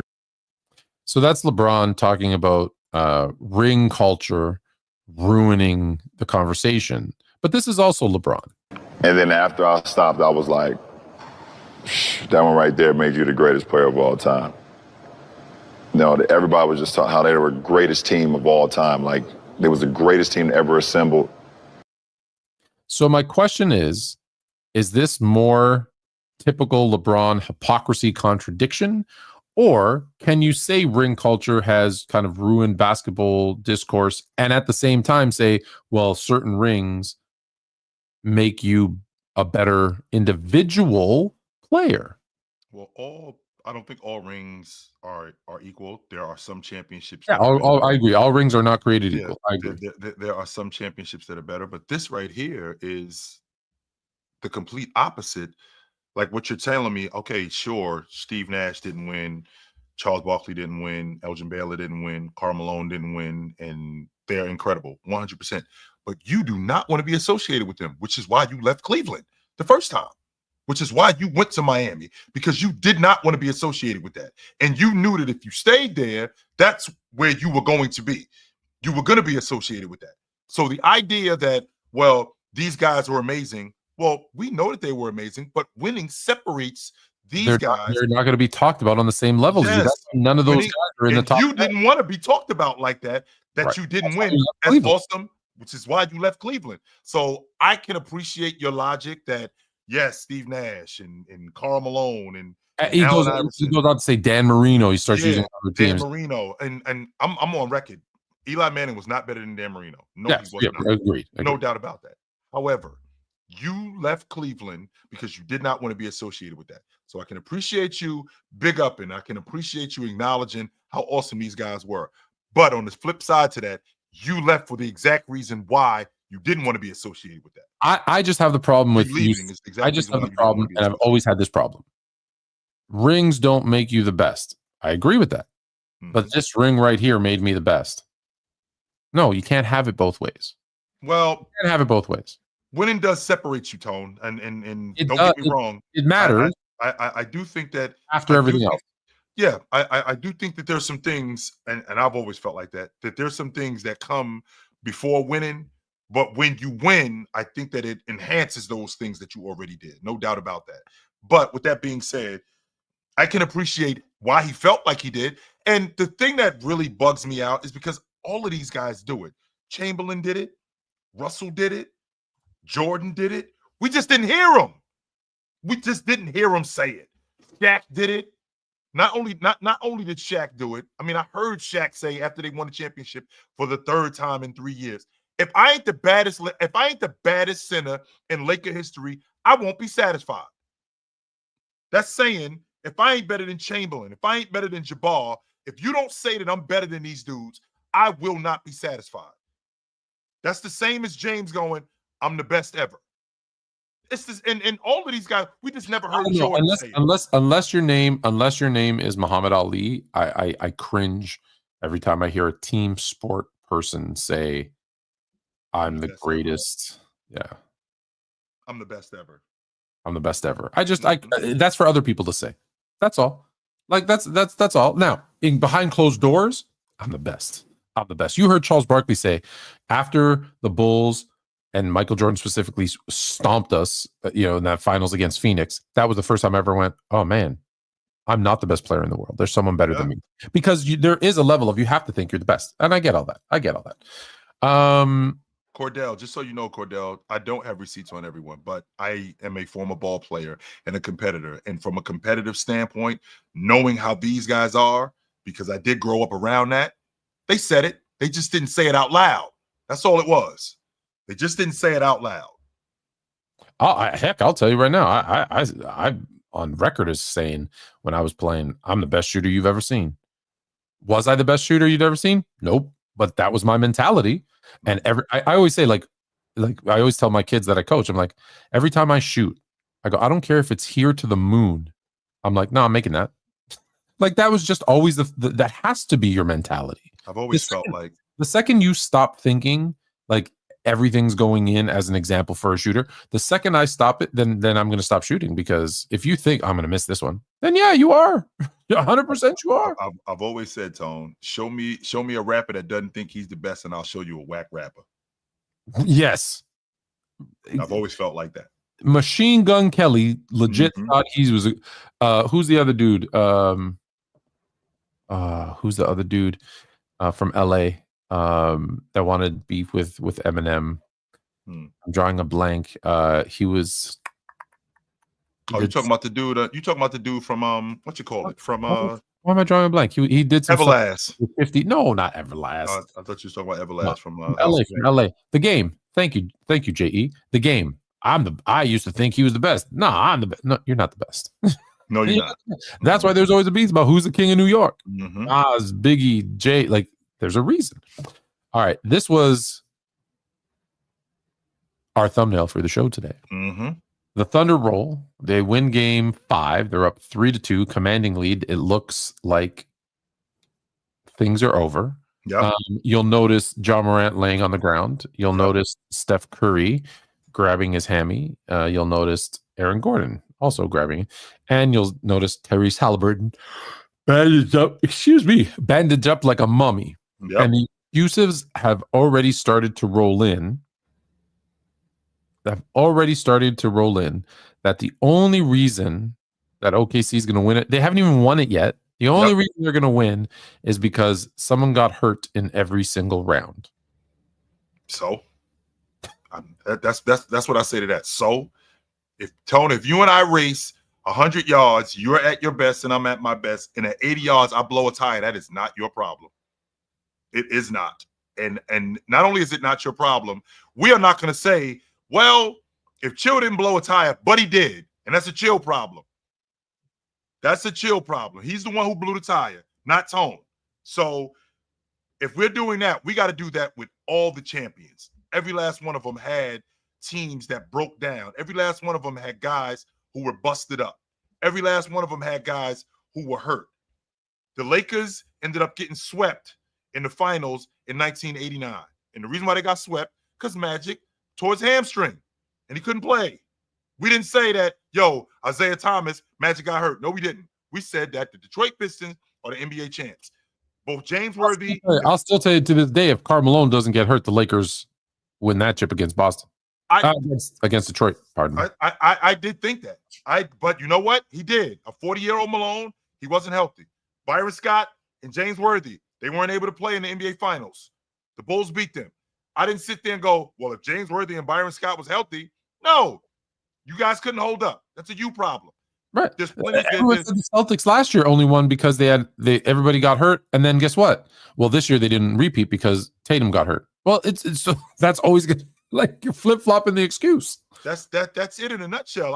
I what happened in 21 when with Giannis? Well, all of these guys ended up getting hurt. Let's not forget Giannis hyperextended his knee, and he was out for the end of the Eastern Conference, and he was able to come back for the finals. I thought he was out for the rest of the season, but he got hurt too, and he was able to come back. So I mean, that's part of it, Tone. Yeah, that is part of it. The Raptors only won because KD got hurt, and I go, hold on a minute. Oh, and Clay, and I'm like, Clay got hurt. They were already up 3-2 with Clay healthy, so it's not like they were getting smoked. And then I say, I'm like, well, hold on, KD getting hurt, because here's where there's this contradiction, right? Yep. They'll try to use the regular season, but then when it backfires, they don't care about the regular season. Here's what I mean. Well, KD was hurt. That's the only reason the Raptors beat them. But the regular season, the Raptors were 3-0 against the Warriors with KD. Well, that doesn't matter. Oh, okay, but I thought you said the regular season, they were 73-9, so the regular season a few years earlier. So that was the best team ever assembled. You heard LeBron say that a second ago. Oh, well, that was different. Oh, but that's different. Give me a break. Pick one. KD, I mean, not KD. Oh, so you think this is nonsense? If Oklahoma City finishes the job and wins, it's a legit NBA championship. 100% it's legit. Just like it was legit in 19 when KD got hurt. Just like it was legit in 17 when Leonard got hurt. Just like it was legit in 91. Just like it was legit in 89. Just like it was legit in all of these years when these guys broke down. That's a you problem. That is not a me problem. If I couldn't hold up, you are not going to. If I couldn't hold up, you are not going to say, well, we're not going to take the ring. Let me wait till you get healthy and let's play. No, absolutely. or if I blow a tire at 80 yards, Tone, you're not going to turn around and go, okay, I'm going to wait for you to get up. No, that's a you problem. No, absolutely not. You play who's in front of you. Absolutely. This is as legit can get. Give me a break. So and by the way, and really quickly, Tone, they would have smoked Memphis anyway. Let's be clear about that. Denver, on the other hand, if Gordon didn't get hurt, I think we're looking at and you have MPJ too. I do think we look, but that again, that's still a you problem. They would have smoked. They still would have smoked Memphis, though. I ain't trying to hear that. Yeah, but here's the thing I think about though too. When there's an injured player, I always say, well, they could have played a different player. Would there have been a different outcome? I don't know. If that player was healthy, well, for all the good that they do, are they taking away shots from other people? Are they doing other things? It's a whole different game, so it's hard to say. But let's say the NBA Finals was a 5-game series, like the first round used to be. Sure. And the series ended last night, when the night before, whenever the hell it was. And OKC won the chip. Yep. Who would be the Finals MVP? Well, considering J-Dub dropped a 40-piece in what would have been the clinching game. So assuming the series ended, he would have won the Finals MVP last night, Tone. You believe he would have won the Finals MVP? I think he would have won the Finals MVP last night. Yes, I do think that. Considering what he had done coming up to this. Don't get me wrong, I think SGA saved them in game 4. Right? I think SGA saved them in game 4, but I think J-Dub has gotten progressively better as the series has gone on. As the series has gone on, he's just gotten better. And from game 3, 4, and 5, SGA was not having a great game in game 4. In fact, it was looking really pedestrian. Didn't he have like 2 points in the first half and then 5, I think, as a matter of fact. No, was it? No, I thought it was 2. Maybe. I know he ended with 35, and I thought he had 2 or 3 in the first. Something like that. Yeah. And J-Dub, on the other hand, has been really steady. 26, 27. And then on top of that, being on the defensive end, taking charges, rebounding the basketball. If that series ended last night, I think J-Dub is your Finals MVP. And guess what kind of conversation we having now, Tone? Holy shit. Let me ask you this. So even though SGA leads in points, has one less rebound per game, leads in points, assists, steals, and blocks by a wide margin, and shoots at a higher percentage, you still got. Do you pick J-Dub? Forget what the media was going to do. Would you pick J-Dub as the MVP? I think he played better. I do. I just think that it got progressively better as the series went on. I do. Even though SGA, in my estimation, is by, I'm not going to say by far, but he's clearly the better player. Remind me again who won the Western Conference MVP? That was Shea, 100%. Remind me again who's the MVP of the league? Shea, yep. There is no way, no chance, no how. I don't care if he goes out and puts in a stinker in game 6 that they're not going to give it to SGA. That's not saying he deserves it or not. I'm saying there's no way, no chance, no how that they don't give him the finals MVP. So why didn't they do that with Jason Tatum then, Tone? Because he wasn't the MVP of the league. He didn't win the Eastern Conference MVP. He did win the Eastern Conference MVP. No, that year. He didn't win the Eastern Conference. There's no way they don't give him the trifecta. There's no way. None. Now, we all agree they could have gone either way, but even if he's awful, yeah, even if he's awful, there's no. You know what that would cause? It would cause mass hysteria for him to be the league MVP. Even though, again, I'm looking at what J-Dub did, how much better he got throughout the course of the series. They'll justify it. They'll justify it by, well, he had, which is the opposite of last year. But they'll justify it and say, well, he got it because he was more consistent, right? He's had more points, more assists, more steals, more blocks. Like it's not even close in the steals and blocks category. I think J-Dub has 0 blocks or steals. It might be blocks. I think he has 0. Yeah, I think he has 0. I'm sure someone will correct me if he has 1. But it's just like, and he shoots a higher percentage. So I think you're gonna, and he's the league MVP. They'll be like, well, he got him there, right? He got him there. He was the Western Conference Finals MVP or Western Conference MVP. He got him there. So I put the link. I will put the link one more time in the chat for people to join us. We're gonna end, and you guys can comment about anything, including what I'm about to post. Because I've got actually 2 things. Because I changed. There's something that's been going around that everybody's talking about, and I changed it to make it a harder conversation. So first, I'll start you with the original. So here's the original. Cut one player, and the reason I made it harder is because it's so easy that I don't even know why this is a thing going around the internet. It's Joel Embiid, Dwight Howard, Anthony Davis, and Nikola Jokic. And it's simple. You cut Joel Embiid because he's going to cut himself by being injured and not playing. It's a no-brainer that it's Joel Embiid. And anyone who says anything different is not paying attention.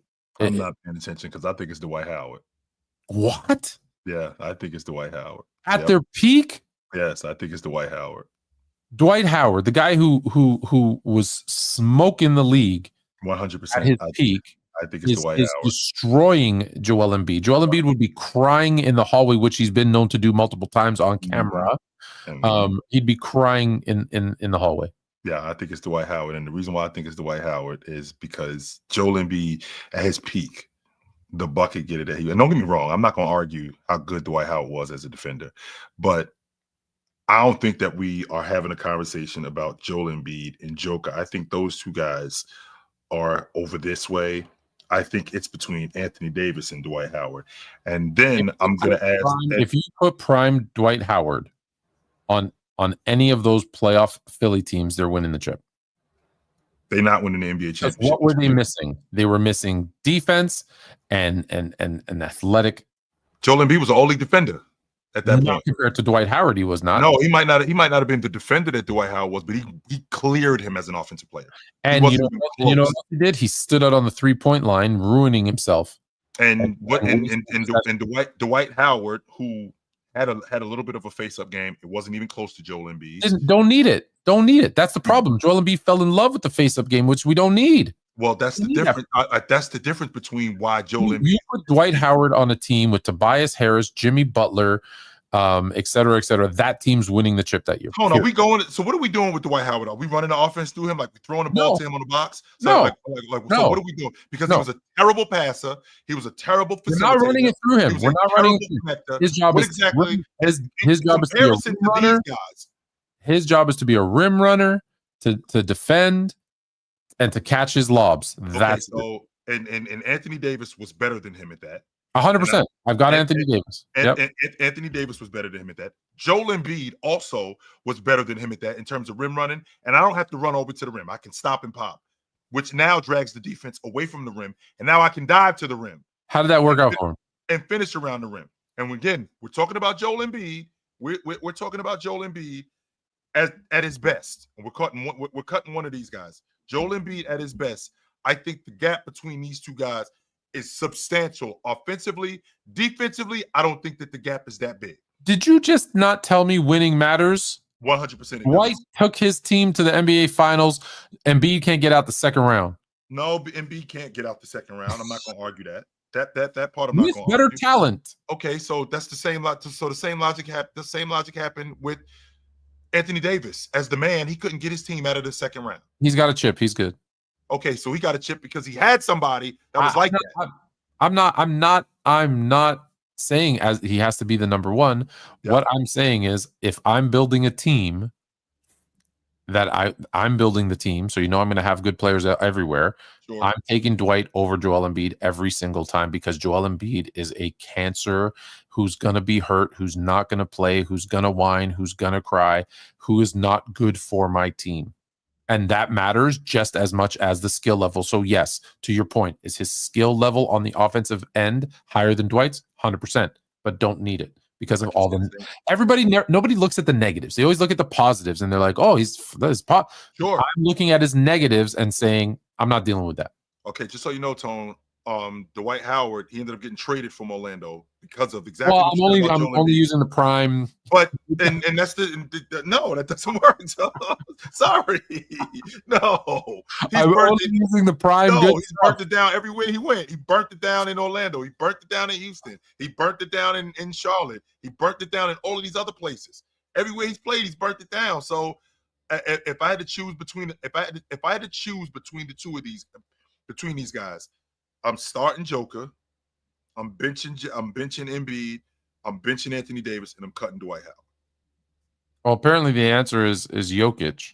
I mean, if you care about defense, but here's the difference. The difference is, and I've said this, I care about two-way players, and I care about being on the defensive side of the ball. But there are guys, Curry, James Harden, Magic, who are so awesome on the offensive side of the basketball, so awesome that they're the exception. He was shut down by Caruso. It's got to be Jokic. He was not shut down by Caruso. Maybe you're right. 40 and 10 on him twice. Give me a break. We already talked about 2 cents. Okay. We're gonna get to this in a second. We're gonna put this question from Fluent Chill, which is odd. I'll put that up in a second to ask the people that are going to join. So I'm going to bring it. So let me at least show you how I fixed it. Yep.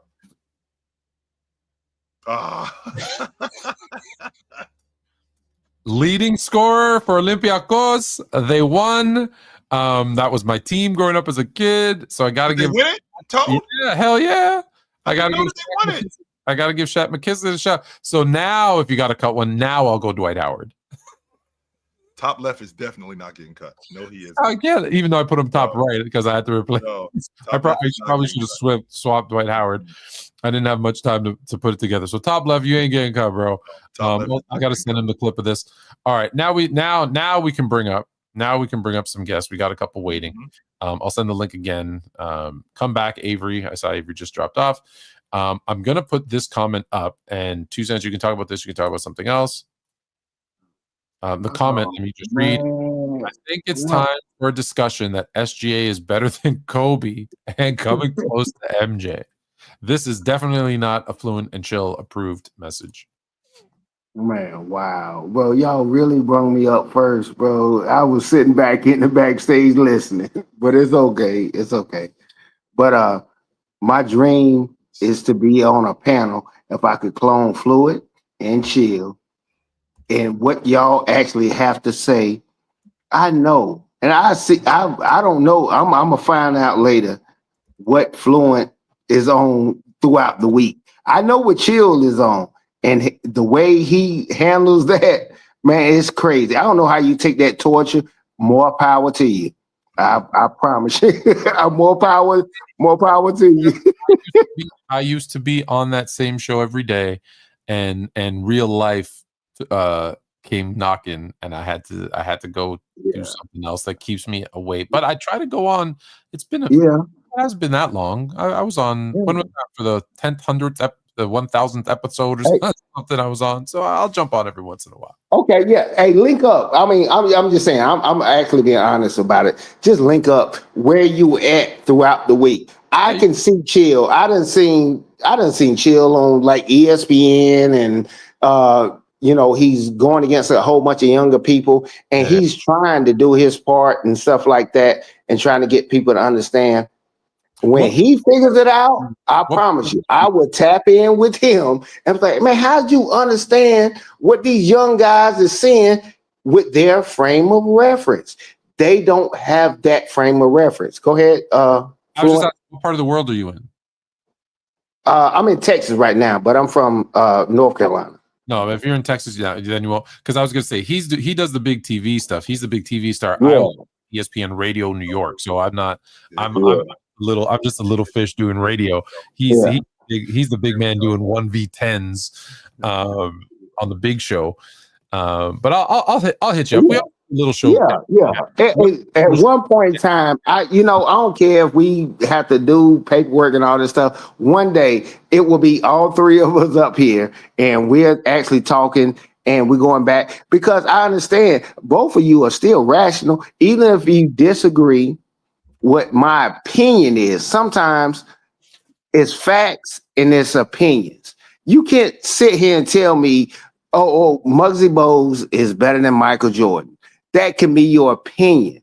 But if it's not rooted in facts, it's something totally different. I'm not about to sit here until I'm blue in the face arguing with people. Muggsy Bogues is shorter than Michael Jordan. That is a fact. Yes. Would be an opinion. Correct. Yeah, it's hard to compare, when people are that out of their positions and stuff like that. And you don't know how hard it is to watch a locomotive go down the track and you can't stop it.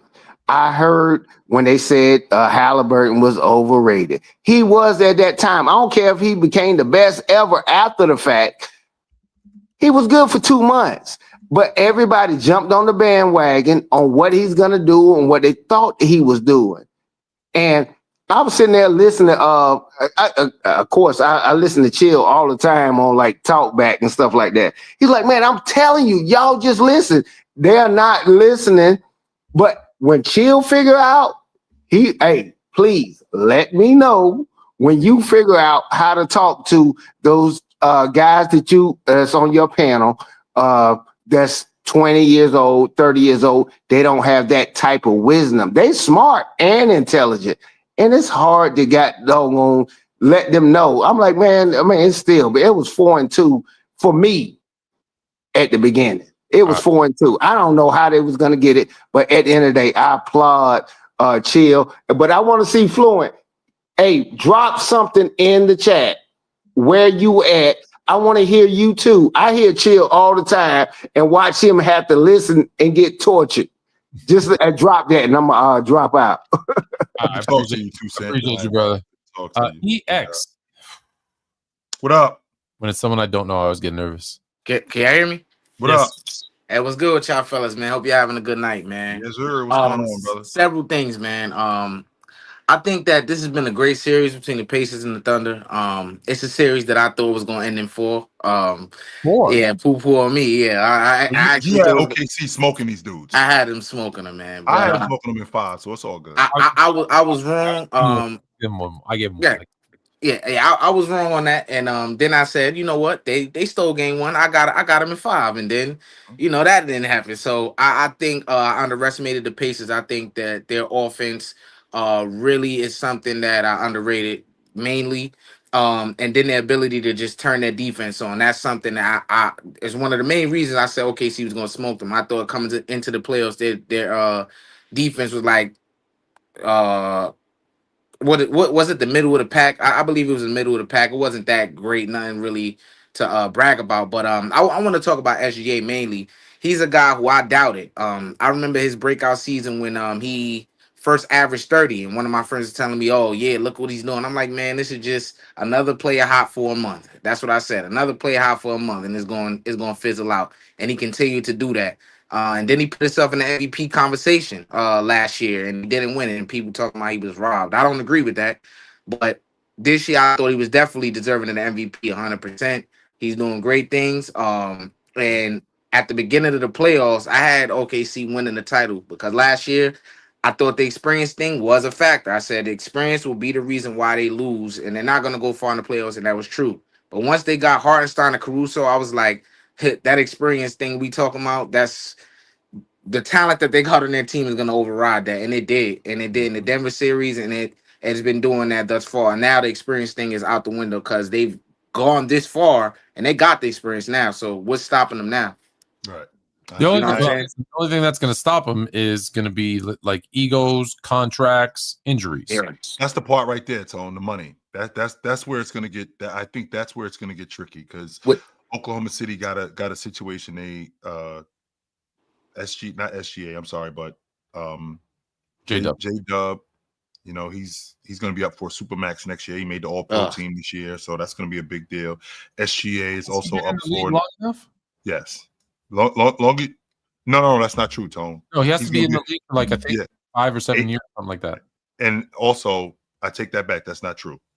He's gonna get the max on his rookie scale, on his rookie. Okay, yeah. That's the way that's gonna work. He's not up for a Supermax. I gotta make sure that that's correct. But SGA, on the other hand, he's up for an extension for like 350 or something like that. It's like 76 million a season.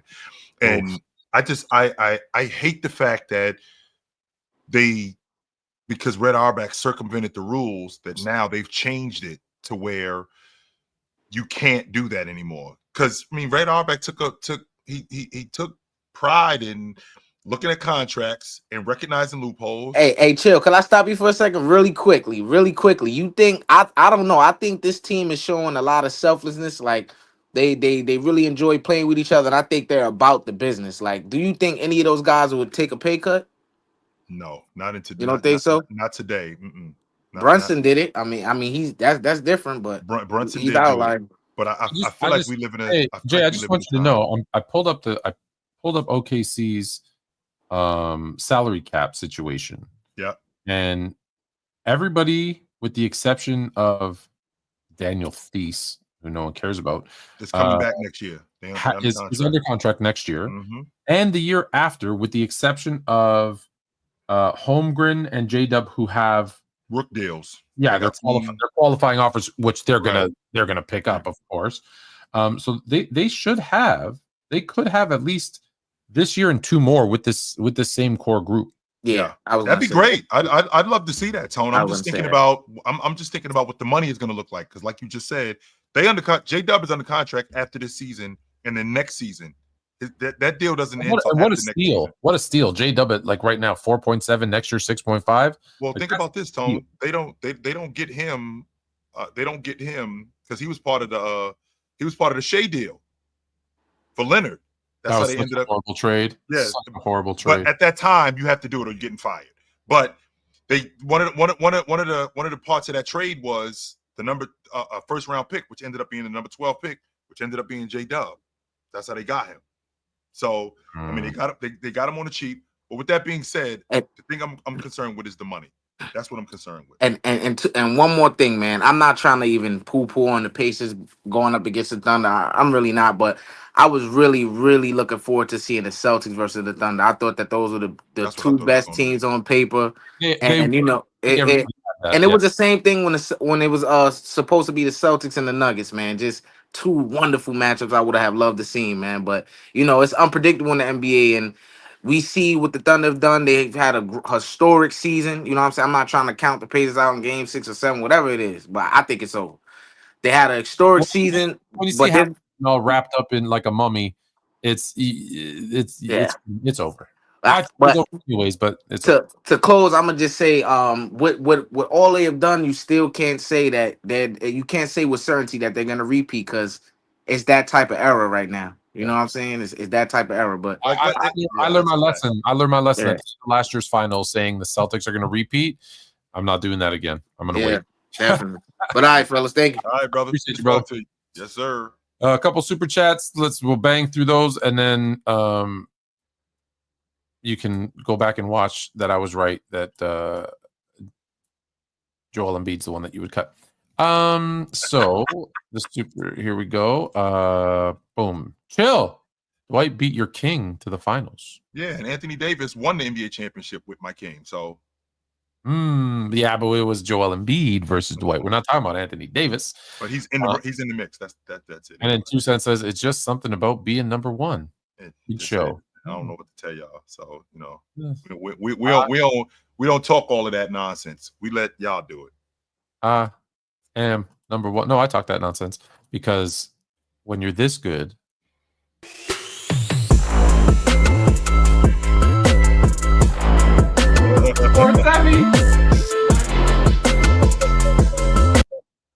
For LeBron fans, that's when you win 3 in a row. What a three-peat is, FYI. Sorry, LeBron fans. You don't know what that's like. And this dude talking about me being a big star. I mean, this guy's winning Emmys, but I'm a big star. What we doing, right? Come on. It's radio.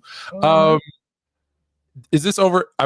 We're over time, but I want to end it with the obvious answer, I think, because I've been saying it. Is this series over? Yes. I had Oklahoma City in 5. This is and we haven't talked about this. When we come back next week, we will next be talking Tuesday, about Oklahoma City will be the NBA champion. We'll be the NBA champion. No doubt. And then we'll finally do what we've been saying we're going to do for 4 weeks, which is look at all the free agents.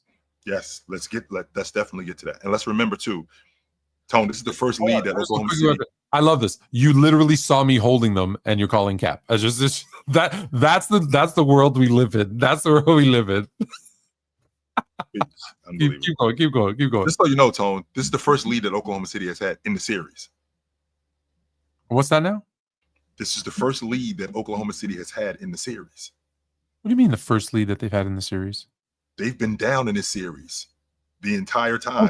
Right. Or down. Well, they were down 1-0. They tied it up 1-1. Then they were down 2-1, tied it up 2-2. That's right. Yes, sir. I didn't even think of that. How about that, Tone? Yeah. No, do you think they're going to let go of that lead? No, I think this thing ends on Thursday night. I don't think we're coming back to Oklahoma City. No. When would Game 7 be? Is it Sunday? Thursday? It'd be Sunday, yeah. Or no, is it? Yeah, Friday, Saturday off, Sunday? It'd be Sunday. You know what, though? I'd love for there to be basketball on Sunday. Please. I mean, I can tell you right now. I don't mind a series going 7, 8, 9. I would love for a Game 7. No doubt about it. But I don't think I'm gonna get a Game 7. I think Oklahoma City, as banged up as Indiana is, Tone, with the calf injury that Let's see how cool you are. Although this is probably uncool now because it's too old. So you think the series goes what? 6, 7? 6. That's as far as I'm going. 6. Yeah. If you see, you don't get that reference at all. Do you get that reference at all? 6, 7? Oh boy, I do know where. Do you know? Do you really or no? Sounds like some Jordan shit. No. 6, 7. No, I don't know that. Oh, really? LaMelo Ball? Oh, he's 6'1", 6'2", but he's actually 6, 7. No, just me. All right. Break. Anyway, it's about this time. Yes, sir. It is that time. You guys know where to find us at. Every Tuesday night, me and my man Tony Tone, we do this right here on the Chilltown Hoops and Sports Fluent Network. Every Tuesday, we bring you pro basketball. This is what we talk about. So we will see you guys soon. It was great to have you guys here tonight. We will see you soon. Until then, put on a suit, drink water, don't drink and drive. Hey, man, call your mother. When's the last time you talked to your mother? Call your mother. Talk to you guys soon. But until then, take it light. Take it. Absolutely, man. It was good to see you guys tonight. No doubt.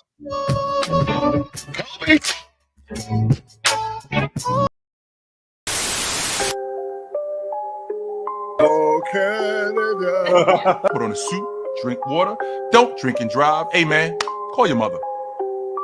It means nothing. It means nothing. Nah, they lying to you. It's about the money. Now you're more fluent.